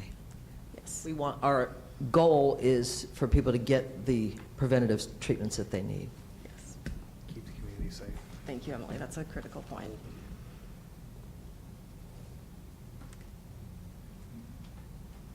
Any questions? Thank you very much. Thank That you was for your time. informative. I have a question. Are y'all ready to vote? The reason I'm going to ask if you're ready to vote tonight is because Lisa's may not be here on Thursday, and Ann, we know, is not going to be here. And I don't know if we can we, Paul, vote tonight if we want? And these four ladies don't have to come back. We can. If- Vote anytime. If y'all want to Okay. if y'all want to take a vote, you can take a vote this evening. Do y'all feel comfortable doing that? or Well, do you what's your wanna- motion gonna That's be? exactly right. I mean, What's your motion? My motion's going to be, I move that they pay $10,000 a month in rent, and how long of a contract? 3 years. Okay, Okay, we have a motion. Do we have a second? second. Okay. All in favor, say aye. Aye. Sorry. That's two. All opposed? Nay. Aye. 3-2. So that's voted down. Do we have another motion? You want me to make it? Go ahead. I make a motion that we approve the contract as written for the health department. With 0 rent, right? As is written, Okay. 3 years, 90 days. Well, it's written, actually, I think, gotta Brandon, that correct the after this, dates it on goes it. year to year, so you want to keep the 3 years and take that sentence out of the, I'm good. Typically, I think, Well, what's let's in there. get a I think he's second, saying and then that we can discuss it. he'd like to because- continue the same contract for 3 more years. Is that what I'm hearing? That's what the contract is. You'd like to Yeah, continue the I'd contract. like to continue a 3-year contract with a 90-day clause. If I get a second, I want to explain why for the 3 years. second and that. not- Thank you. Why not more? Because we are revitalizing downtown, and I know you already have a lot of money invested into that building from all the grant funding and stuff that y'all have done to transform that building. I know that building leaks like a sieve, and if y'all weren't in there to keep it from being soaked in moisture, it would be a mold problem, if not worse. That building was just designed, that atrium was a nightmare back then. It's beautiful. It's beautiful, it looks good until it rains. It has a water feature. Yeah, anytime it rains, yes. Unintended water feature. So I don't think any landlord I would be. love that water Because feature. there's been like probably, 4 or 5 fixes that the city has tried to do and y'all have tried to do, and it just will not fix. But do I see long-term viability of the health department being in downtown Loganville, the best for Loganville? Probably not. But for the next 3 years, I don't see us using that building. I would rather y'all be there to keep the community as a whole safe. I would hate it. I know, like my girls, they can get, like their shots and everything. I know some kids can't because they're allergic to it, stuff like that. So that we need to have the herd mentality. They need to be protected. So I do understand what y'all do. I thank y'all for being here. We need to keep this city as safe as we can. So. Yeah, and I just want to say, Patty Millen, you guys have very valid points. I They get do. it. I do get it. If we could get rent, that would be better. But in this situation, they don't pay rent, so the rent's really not an option. And I don't think that anybody, I don't want to cut any services to the citizens. And yes, people outside of our city use it. But at the end of the day, they're still human beings. They're still single moms that can't afford to go to the doctor and get a mammogram. They can come here. Maybe they work here, and they've got the convenience of coming here. But at the end of the day, they're still human beings, and this is a service. It's not, I wouldn't look at it as an expense. It's a service, just like our public safety, police, fire, public works. You know, it's a service that we provide. I don't want to see us cut a service if we don't have to. And, you know, I appreciate y'all's opinion. It's very valid, but I'm glad to see that we did not vote this out. Good point, Lisa. And even from 2023, my position is still the same. I really support you in what the mission is. It is a government resource and that we have. It's a valuable resource, and being able to share that with you is a good thing for our city.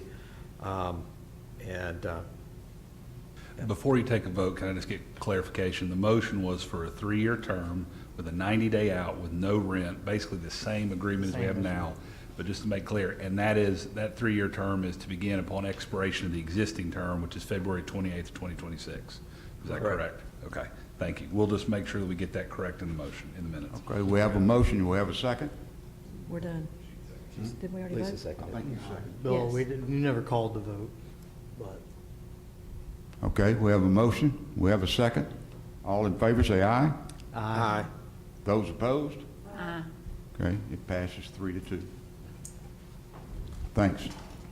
Thank you, ladies. Thank y'all. Appreciate Thank you it. for, it took a while, but I appreciate you staying and coming, for that matter, and all your help gathering the information. Thank you.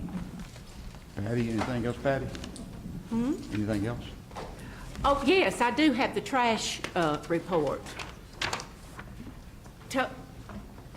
The trash report, total litter picked up was 215 pounds, and the chipping report, total stops 451, and total tons 17.5. Great job, Jeremy and team. A lot of tons. A lot of tons to Again. agree. Okay. Anything else, Patty? That's it. Thank you, Okay, Skip. thank you. We move now to economic development. Brandon Whitfield. Thank you, Skip. We got 2 people that want to serve the citizens on the Downtown Development Authority. And the recommendation is to appoint Joanne Byrne and David King to serve the remainder of unexpired terms concluding April 2028. I did have a question about that. Yes. You know, the night that the original DDA was formed and you pulled numbers years out of a hat? So you're saying, because this would be, let's see, so when Jamie left, then Terry Parsons took his place. And what's his term expiration? And then Dana and then Ironetta left, and they had different things. I just want to make sure that they're terminating on the right dates. Is that, I don't believe that's something, I think that's what they would choose, or do we nominate for the office that we want them to fill? I don't have the list in front of us, but all the original appointees would have been appointed to staggered terms. Right. And so the vacant positions, they will be fulfilling the remainder of those pre-existing terms. Right, but are we sure that pick? they're April 28th? That's what I'm I saying. don't know the answer So to I'd that. like to leave those dates out till we Okay, confirm that's that. Yeah, fine. that's all. I'm just reading the recommendation, Okay. yeah. I We'll mean, have that- I would think that Danny has checked that, but I don't know. But Okay. you got to fulfill the unexpired term Correct. of the. But I just was double checking that. But we because it- don't, do we have to pick that like Joanne takes Well, no. Jamie's term? Yes. That's what I Yeah. thought, so. Yes, you're selecting someone Well, to fulfill someone's Terry unexpired Parsons term. took Jamie's term because he was the first one to be, remember? So that would be Terry Parsons. So then you have Dana was the next one to leave. And I think Joanne turned in her application before David, so I guess she would take Dana's. And then you have David King, who filled out one after Joanne, so he would take Irenetta's. Both of the terms per Danny expire Okay, 2028. I just want to double check that, okay. Make sure they're right. Do you know when Terry Parsons will roll off? What'd you say? His is 2026. 2026? Okay. And we intend to swear David King in on Thursday, is what his plan was. And then we'll do Joanne, who's out of town, I suppose, at their next DDA meeting. So. That's fine, I however want to you know we haven't want, forgot them. however you want to swear them in, Skip, works for me. Do we want to go and put this on consent? Yes. Consent, everybody? Okay. And other than that, Chris, are you still here about there? Would you mind telling us about what's upcoming here in the city of Loganville for our events? Yes, good evening, everyone. So Thursday, September the 25th, we have our annual Public Safety Night on the Town Green. We will be teaming up with our local fire station and police department, and we will have a band, Funky Bluester. I know you've heard of him, which is Dustin Peterson. He's one of our police officers. His band will be there for entertainment. We will have bounce houses, a free slice of pizza to the first 100 people there. So it'll be a fun night on our Town Green, and a dunk tank. So come and join us. And then, well, let me back up. Next Friday is our Groovin' on the Green concert with Departure, the Journey Tribute Band, 7:30 p.m. on the Town Green. And then the following Thursday is the Public Safety Night. And so then also in October, we have our Fall Festival, Saturday, October the 18th. We already have over 200 vendors signed up, and we still are accepting applications through Friday. It's going to be a fun day. Thank you. That's great. Thank you. Thank you, Chris. Christie, can I ask you a question? I know last year the Public Safety Day got rained out. Do we have if it's raining, We do do not have a date in mind, but I'm sure I can get with Dick, and we can come up with another. Okay, date. thank you. What's the date, the actual date on the public safety? The 25th. 25th, thanks. Okay. Anything else, Brandon? If anyone else needs to know dates, I believe we have these cards available. They might be some right there in the back, so grab them if you want to have any more dates. So you know, oh, they're right there on the table, right there by Greg. That's all I have, Mayor. Thank you. Okay. Thank you. Now we'll move to City Manager's Report. Danny Roberts. Oh, it's coming up front. Ooh, uh-oh.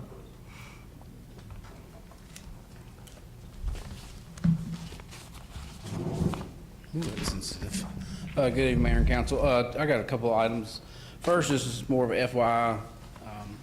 We are working with the Whataburger Development Group to potentially upgrade that little cut-through street behind the gas station. We originally, the council approved Kevin to design it back in 2018, 2019. Do you want Kyle to pull it up on the map? Yeah, thank you. Can you pull up intersection of Ozone Cemetery? 81 and 78, 78? behind the marathon. I'll wait till he pulls that up.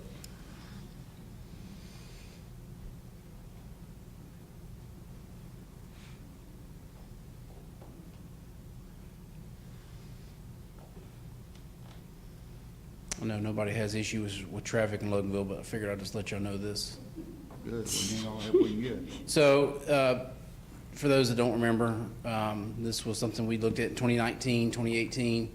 That intersection, that road behind the gas station, we were in talks with the current landowner at the time. At the time, he hired a law firm to stop us from upgrading that intersection. He said it was his road, we said it was ours.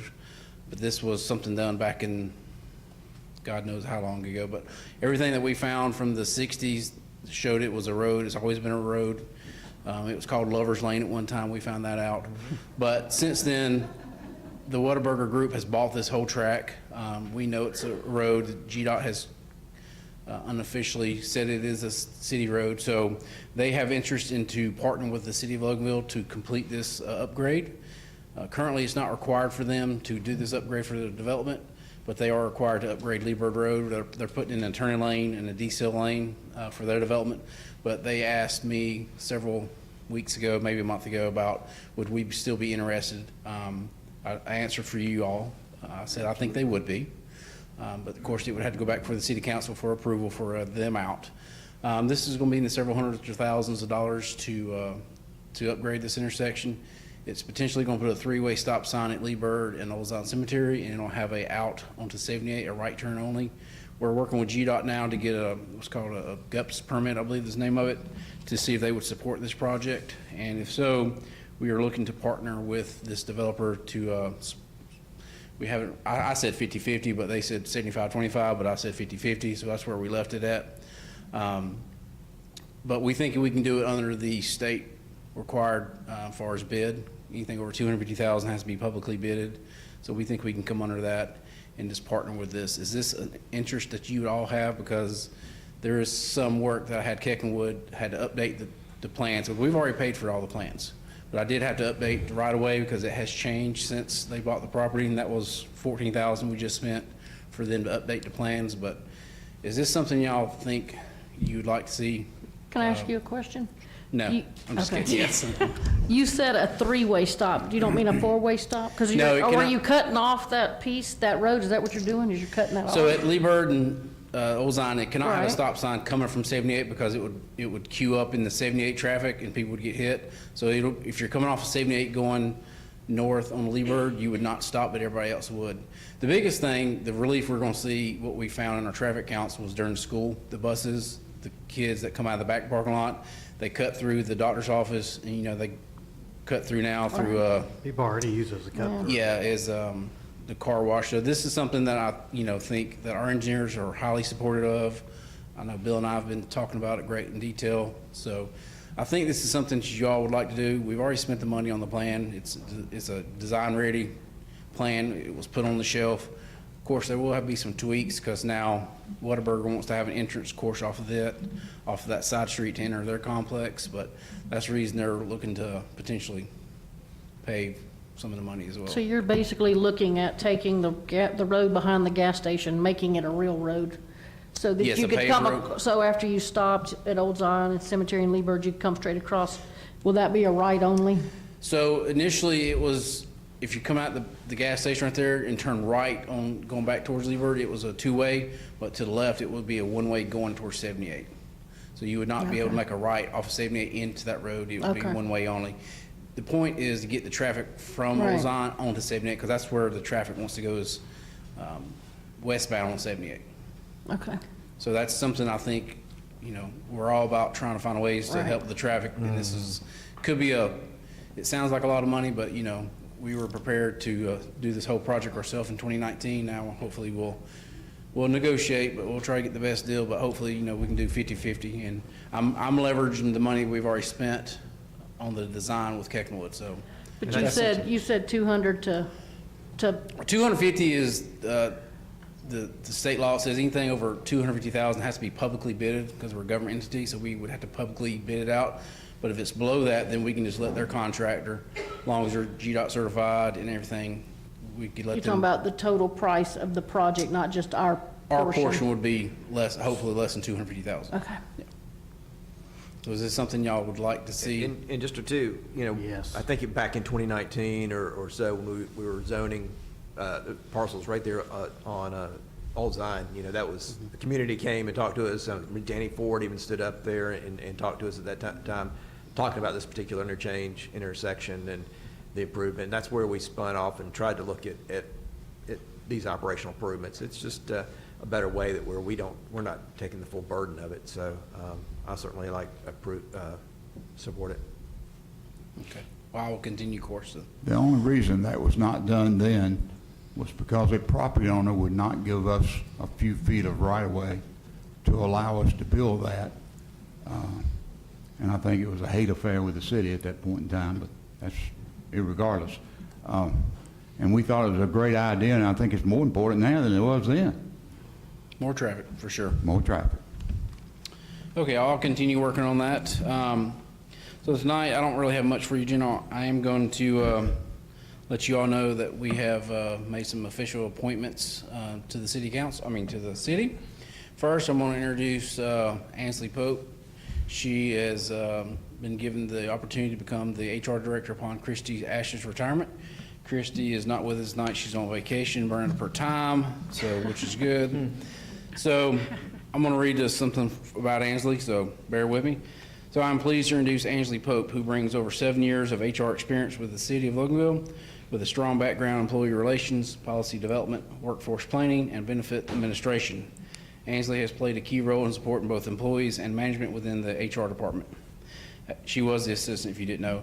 As assistant HR director, she implemented several initiatives to improve efficiency and increase employee engagement.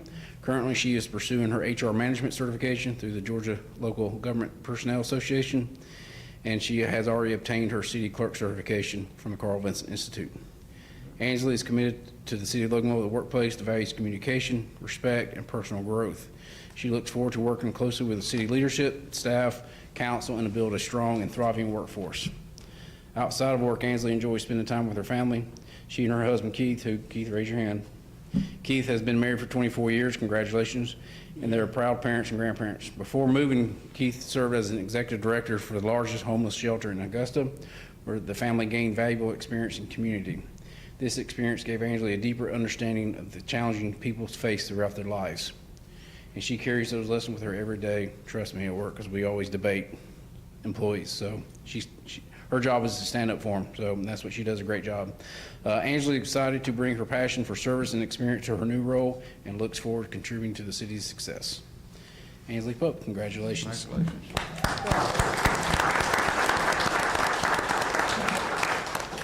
Danny, this is a salary job, isn't it? She's been salary for a while, Mayor. I understand, but that means home time is just going Just away. means more salary. Home time's going away. Now she gets phone calls from me, where she didn't as an employee, but now as a director, she gets phone calls in the middle of the night, because when you all call me, that's who I'm gonna start calling, so. We'll get pictures, if Mayor, if you would allow me, they may want some pictures. Angela's very, she loves to speak publicly, but I'm not gonna make her tonight, but, so. But her husband, Keith's over there, and I'll let her, you wanna introduce your family? My husband is. She's gonna be so mad at me tomorrow. My husband is in the red. My youngest is Brant. I have a daughter that is going to be 29 this year and 2 grandbabies. And then my dad, Herb, right here, and my mom, Debbie. Very good. Glad to have you with us. And Herb is a long-serving captain of the Walton County Fire Department. I worked with Herb when I was in the fire department, so he's been there. How long? How many years? 27? Congratulations on that.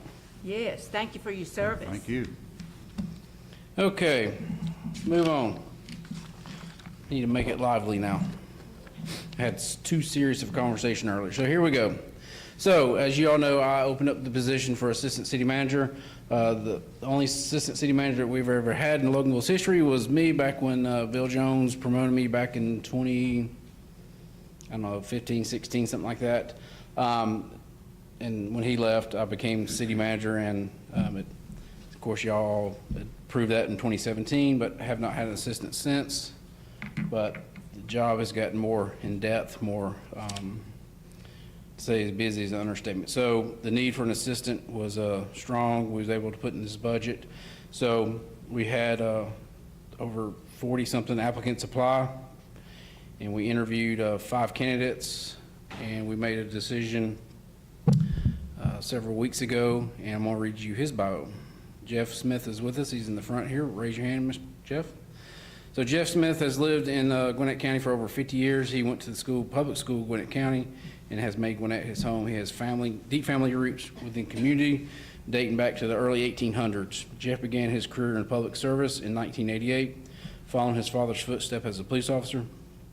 Jeff worked for the Gwinnett County Sheriff, Carroll County Sheriff before joining Lawrenceville Police Department in 1989. Jeff has spent over 33 years with Lawrenceville Police, retiring as a captain. Jeff has held every captain position in Lawrenceville Police, the 3 branches, administrative, operations, and training, I believe was the other one, correct? He has held a captain in all 3 of those divisions. During his time with Lawrenceville Police, Jeff went to back to school with a promise he made his mom to get his education.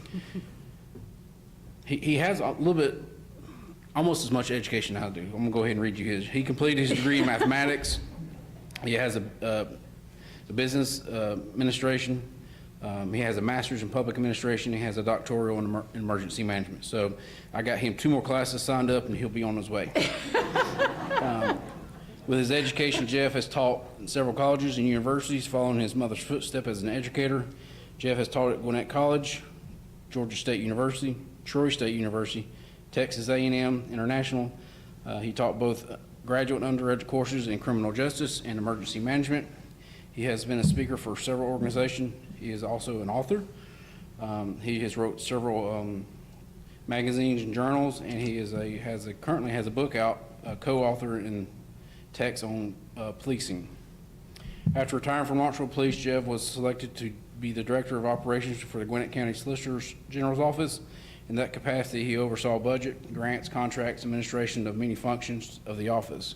They had a little over 100 employees at that one department, Gwinnett County. And then another little fun fact that's coming up Wednesday, I believe. On Thursday, September 11th, Jeff will be honored by the Southern Criminal Justice Association as the Criminal Justice Professional of the Year.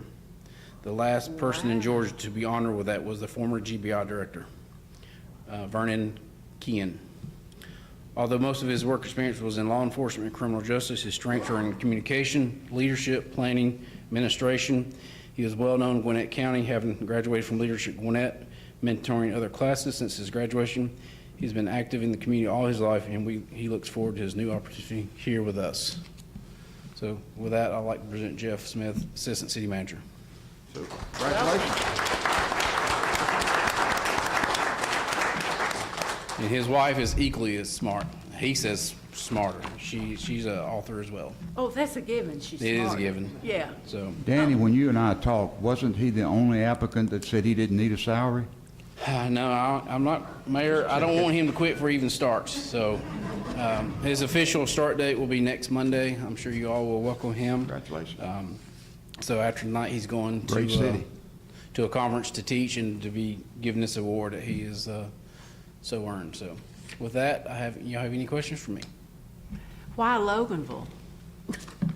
You gotta come up here and I'll just put that bluntly, but with all your list.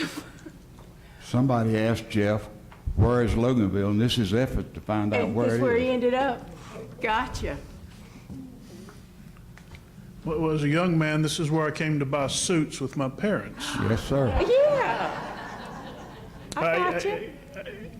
I grew up in the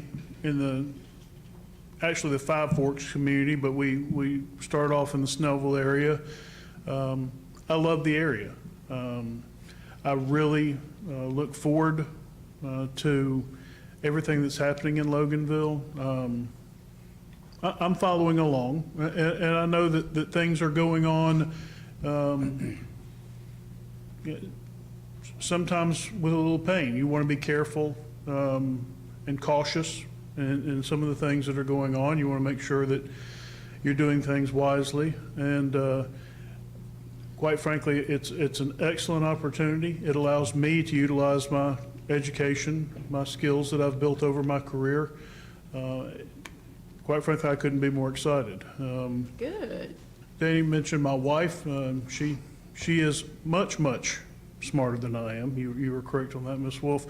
And she's an author and stuff in her own right. In fact, she's got a new novel that just came out, so I'm awfully proud of her. So Good. we're looking forward, my wife and I, are both looking forward to being part of this community as the assistant city manager and contributing and working with the community and the council and seeing great things happen in Loganville. I congratulate the citizens. Somebody congratulated you, but I think we're the ones getting the catch. Yeah. I agree. I think we done good. Danny did good. Congratulations. Yeah, Thank so you. welcome. We're Thank you so very glad much. to have you. Danny, I do have one thing. You and I discussed it last week about the Cooksey Family Cemetery at the Walgreens. I had a citizen reach out and talk about what poor condition that cemetery is in. It's the one behind Walgreens with the water tower. And actually, we have a Civil War veteran buried there. He's actually the highest ranking Civil War veteran in the entire county, and he's buried there. And I don't feel like that cemetery is getting the respect it deserves. And the citizen reached out. We've talked to Walgreens. They say the city owns the land. I know the cemetery was relocated. The city gave a permit to relocate that. The city, as far as we know, does not own that. And I asked Danny, and he said I would have to kind of have a consensus from council if we could pursue contacting Walgreens. And one of two things: either they're held to their original contract that said they would maintain that, or if they want to donate that little bitty, I think it's like 8 by 8 or 10 by 10, to the city. Therefore, always ensuring that that property is properly maintained and given the respect it deserves. And in the meantime, there is a group of citizens that are going to get together soon, and we're going to go up there. We have permission from Walgreens to go ahead and take care of that. But are y'all okay with Danny pursuing? He said we'd have to like do a record search and then possibly a survey and some other things. I just want to make sure y'all are okay with that before he pursues that. If we can legally accept it, which I think would be a question. Yeah, I'll get with our fabulous attorney over here to do he's the one that's going to do all the work. I'll handle the survey, but I'll let him handle the title search and just confirm what we have paperwork that say that when they move that cemetery through the state, it says that the cemetery would still remain on the same property, which will be Walgreens. So we'll have to get an easement, I imagine, easement to access it, and then probably donate that land. But yeah, we'll just need, well, actually, Paul needs your permission to start that process. And we need a lock on it that we've got keys to. I'm taking care of that.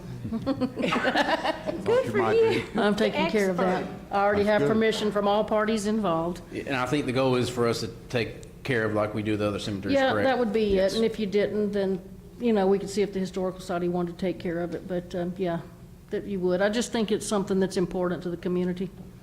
It's probably what, 14 by 14 maybe? It's not even, it's Very very small. small. Very Yeah, and small. if you go back and look at the pictures, when Walgreens first did do that, how amazing it was. There was nothing. Now you go over there, you can't even find it. You have to look Trees. for it. Yes, trees. And How so many we're gonna cut graves, all that Melanie, back. do you know? 7. 7? Yeah. Did you find out what that stack in there is for? Well, that's a water tower. The stack of brick? Yeah, that's granite. It was a water tower is what I'm being told. It was a water tower back in the day. Figured it'd be a fireplace. I was told it was a water tower. You're right.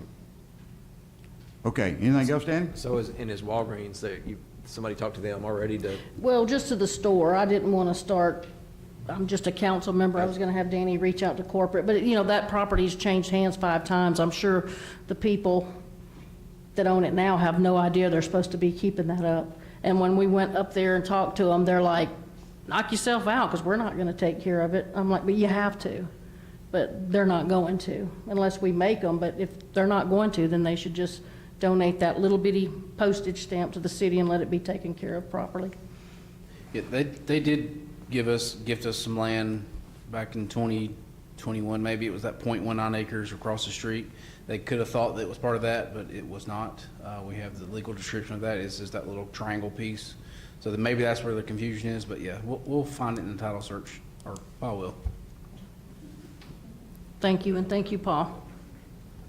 Okay, now we'll move to Paul, City Attorney Paul Rosenthal. Thank you, Mayor. I got 4 things before you tonight. These are all things that you've either seen before or heard from me on. So the first is just an administrative cleanup to your alcohol ordinance on some details about where their registered agent may reside, just asking for your adoption of that change to section 4.8 sub G of your code of ordinances relative to your alcohol ordinance. Be happy to answer any questions you may have on that, but that is just an administrative cleanup. And they have to be a registered agent either in Gwinnett or Walton County, That's correct. as I read. Is that normal? It is normal, given that y'all are a split county. That's the reason why there was an error when we first said it. It just said the city, and it really needs to be Walton and Gwinnett. So Okay. it is to clean up your ordinance for I you, thought they Mayor. might have some attorneys in New York handling things for them. Who knows? Okay. Next. All right, thank you, Mayor. The next is your noise ordinance. I know y'all had asked for this, and we did a deep dive, and we feel like we've got this in a state that will satisfy y'all's needs and concerns, and also still meet with constitutional, we'll pass a constitutional smell test as it relates to some content-based First Amendment claims. And so you'll see there at the end of your updated noise ordinance, we've added the section that focuses in just on the school buses and the garbage trucks that can be related to, that are related to government service providing. And so the school buses and the garbage trucks have a provision for 6 to 10 versus everything else is 7 to 10. And so be happy to answer any questions you may have, but that is your cleanup of your noise ordinance based upon your request of addressing the issue of garbage trucks and school buses.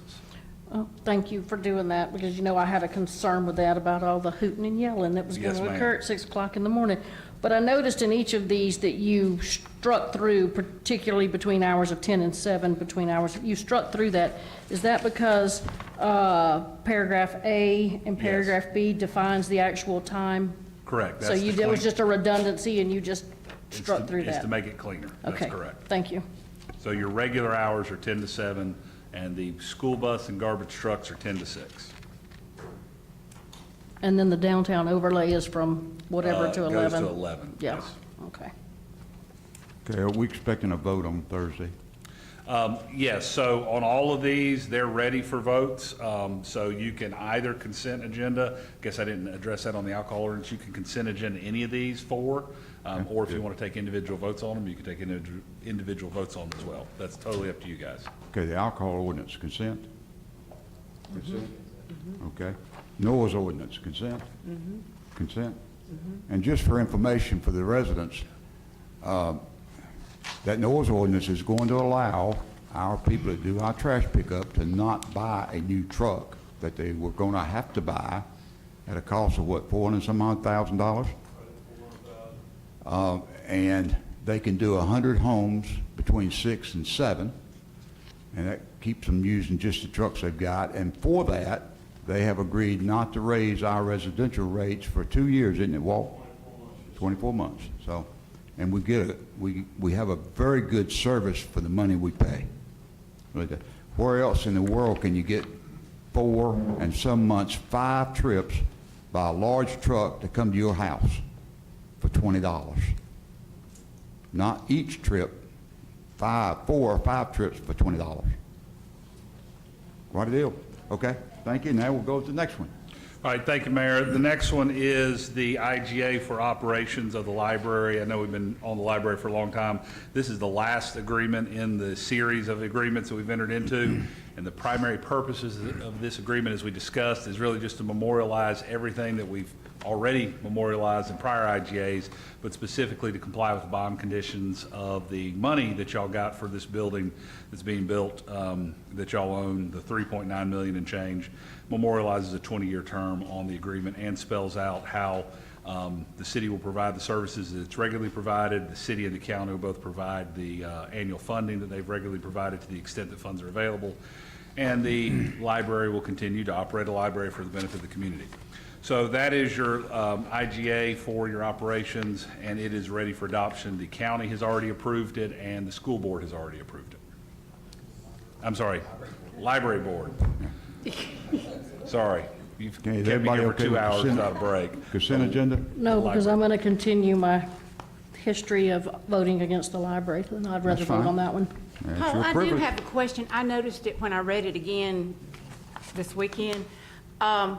That additional million, or I think it was 900,000 they got later on, it's not in here. Does it need to be in here? Does it No, matter? ma'am, it doesn't. Okay. Because it doesn't have anything to do with the operations. That additional money is money that they're putting into the hopper that goes towards the cost of the library, but it has no bearing on the reality of their occupation of the library for the next 20 years. Okay. Okay, and we'll vote on that Thursday, Paul. Okay. Okay, next. And the last one is a peddler's license cleanup that we put together for y'all since our discussion last month of y'all wanting a food truck ordinance. So I've met with staff, staff has met with all staff, Danny's met with all staff, and they're working on that. And so here's sort of the short version. I laid this out in an email to you guys that this is a temporary fix to this issue of food service providers in the city of Loganville. This is not a food truck ordinance. Why don't you have a food truck ordinance in front of you tonight? Because I don't think staff is ready for y'all to have one, because they got to figure out where, how, structure. It will come as no surprise to you that your city manager, as a former fire chief, has mentioned the Ventahood more times than I care to think when I'm just trying to get a food truck ordinance in place. So not all of your food truck ordinances necessarily are that focused on fire safety. I suspect and imagine that the ultimate ordinance that you pass here in the city of Loganville will be. So we've got to work with staff to figure out who's on first and what's on second, who's in charge of administering this food truck ordinance, where, hours, and all that. In the interim, to assist with staff, particularly code enforcement and public safety, who seem to be getting an inordinate amount of calls about who is and who isn't allowed to operate various sundry selling of wares within the city of Loganville. We provided you an update to your peddler's license ordinance that we think will address this as a good stopgap measure. And it basically says that if you're selling food, you have to first provide the city, before being issued a peddler's license through the city, you have to first provide the city with your MFSE or MFSU license from the Department of Environmental Health, who was just here earlier, their other division. You have to provide that Department of Environmental Health MFSE or MFSU to the city to be able to be issued a peddler's license for the selling of ready-to-eat food. It additionally also adds one additional clarification that the peddler's licenses for that type of sale, for food sales, needs to be in a non-residentially zoned area. That's not a perfect fix to your zoning ordinance problem that staff has, but it is, again, a good enough temporary fix that staff has direction to know that they can get a peddler's license for food service if they're in a non-residentially zoned area, and as part of their application, they provide proof that they are already approved by the Department of Environmental Health. And the biggie that I'll just highlight for you, even if they have a food truck, I just want to go ahead and put that out there. Most of them don't have the appropriate licensure that they're supposed to have. So when y'all get the calls of why can't I have my food truck there, it's because they aren't following what Georgia law requires for food trucks to operate in the state of Georgia. Because all we're doing is saying, if you're going to sell here, we want to see your Department of Environmental Health permit for that food truck first, and then we'll issue a peddler's license. So, Most of these trucks, go ahead. I'm sorry. Go ahead. Oh, most of these trucks tend to be weekends. Who is going to monitor if they have permits or don't have permits? That's a staff question. So the police would go out there and enforce it. The issue is that police is having is there's nothing in the ordinance that says they can't come. They need something tangible that says, this is where it says you can't do it, and that's why the urgency is to have this approved by Thursday. So they can enforce it. That goes for tents too. So when they're there Saturday and Sunday, the police will go ask. Microphone. They're telling you to talk to your microphone. I did. I turned it off because I thought I was through talking. I should have known better. So when they're there on Saturday and Sunday, the police will be asking to see permits or, you know who I'm talking about. He's been there every weekend since we Yes, said. the police department Chief's is the gonna ones answer that you. would Oh, chief. go out and enforce it. And so while he's walking up to the microphone, so this right here is a quick, just a, like you said, the stopgap or whatever. So this is gonna account for the people in the parking lots with tents and food trucks as well until we write the food truck ordinance? Or is this only for the tent vendors? This modifies your peddler's license permit to state that if you're selling ready-to-eat foods, which is defined under Georgia law Okay. by the Department of Environmental Health, that you, in order to get the peddler's license, you have to show the city your MFSC or MFSU license first, or they won't issue you Okay. that peddler's license. And so therefore, to go all the way and answer your question, is if the police are riding around and they see someone selling food and they ask for their peddler's license, if they don't have it, then the police then have the ability, or code enforcement has the ability to issue a citation for selling wares or food in the city limits without a peddler's license. Okay. All right, Chief, you want to address? Just to answer the short, on the weekends, night when code enforcement's not here, any sworn police officer can enforce any Right. City of Loganville ordinance.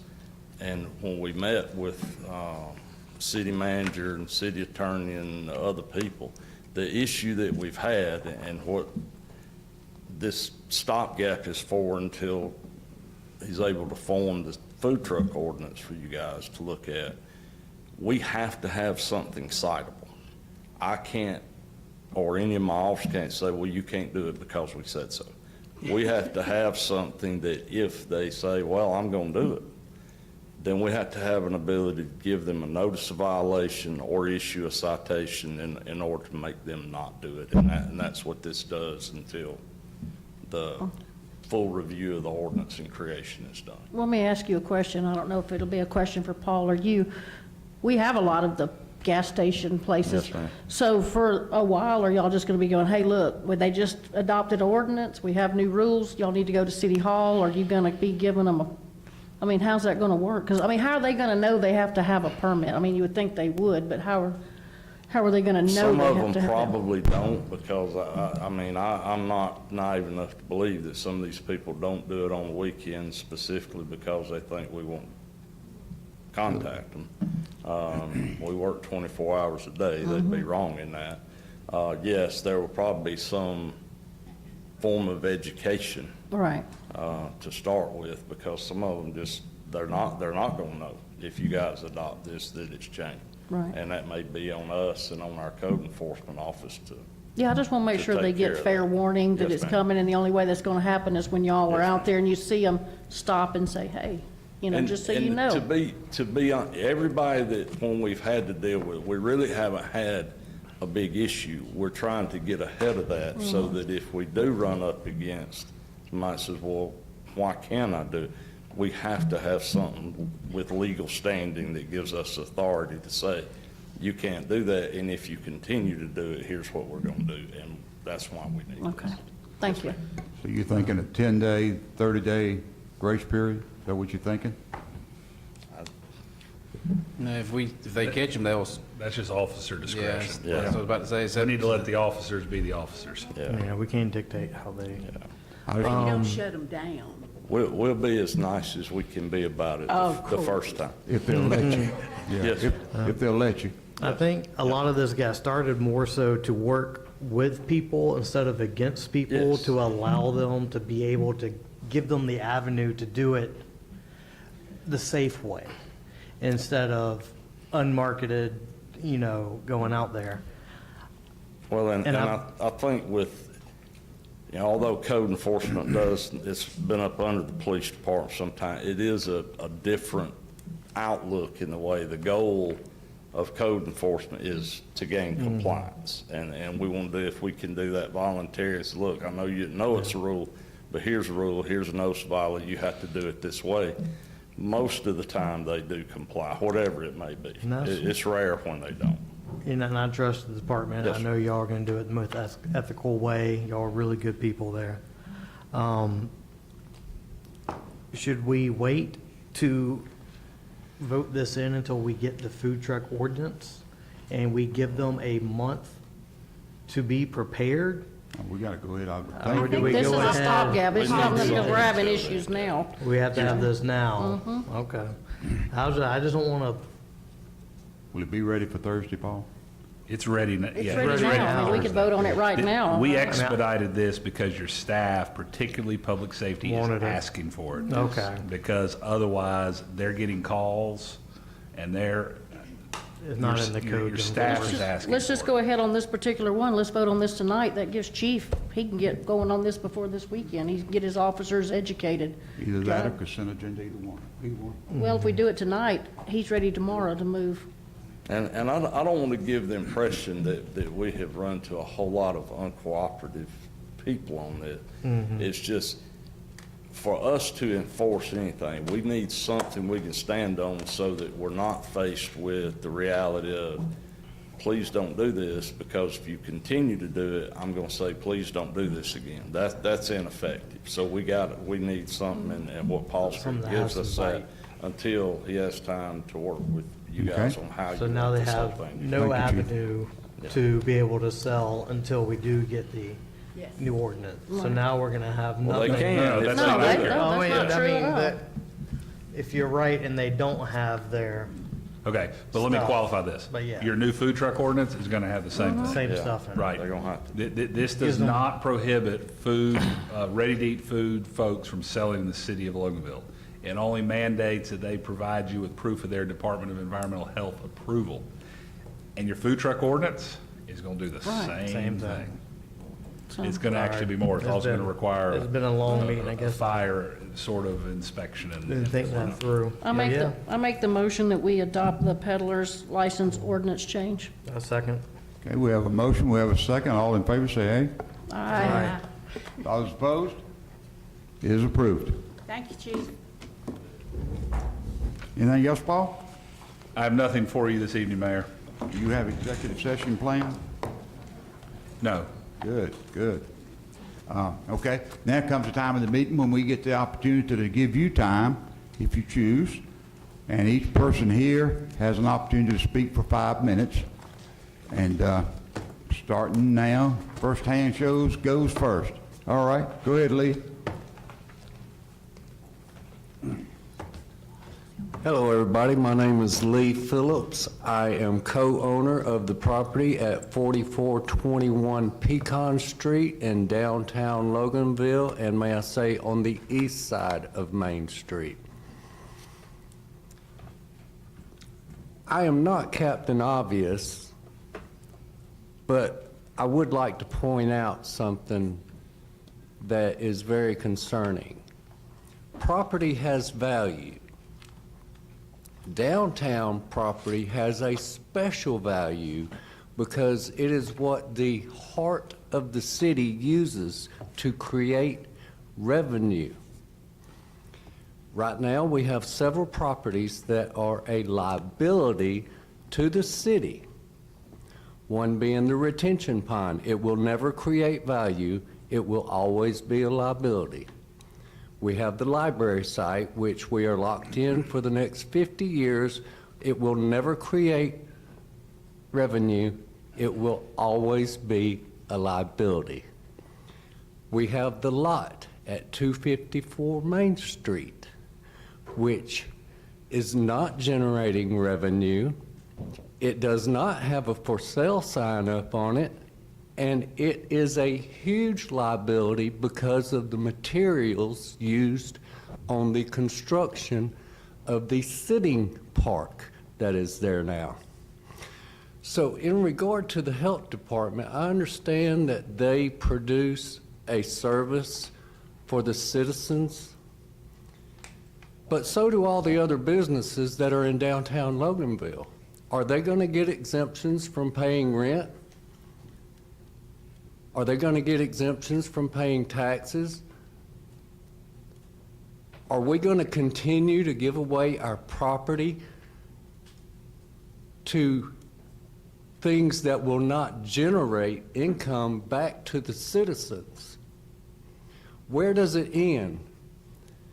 Does it end at the point when the citizens have no more money left to contribute and have to go bankrupt because the taxes are so high they cannot afford their properties? If this is the case, then we are headed straight for socialism, because it is the government that uses up what is not theirs and continually increases on the population the burden of the special projects. So I just would like y'all to think about that, because all of y'all sitting here were elected as stewards of the citizens to conduct business for the best welfare of the town.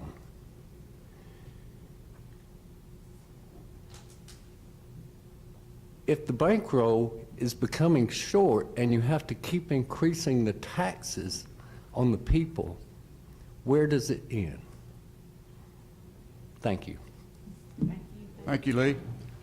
I would like to share with you in Lee's comments, we have been very fortunate in Loganville.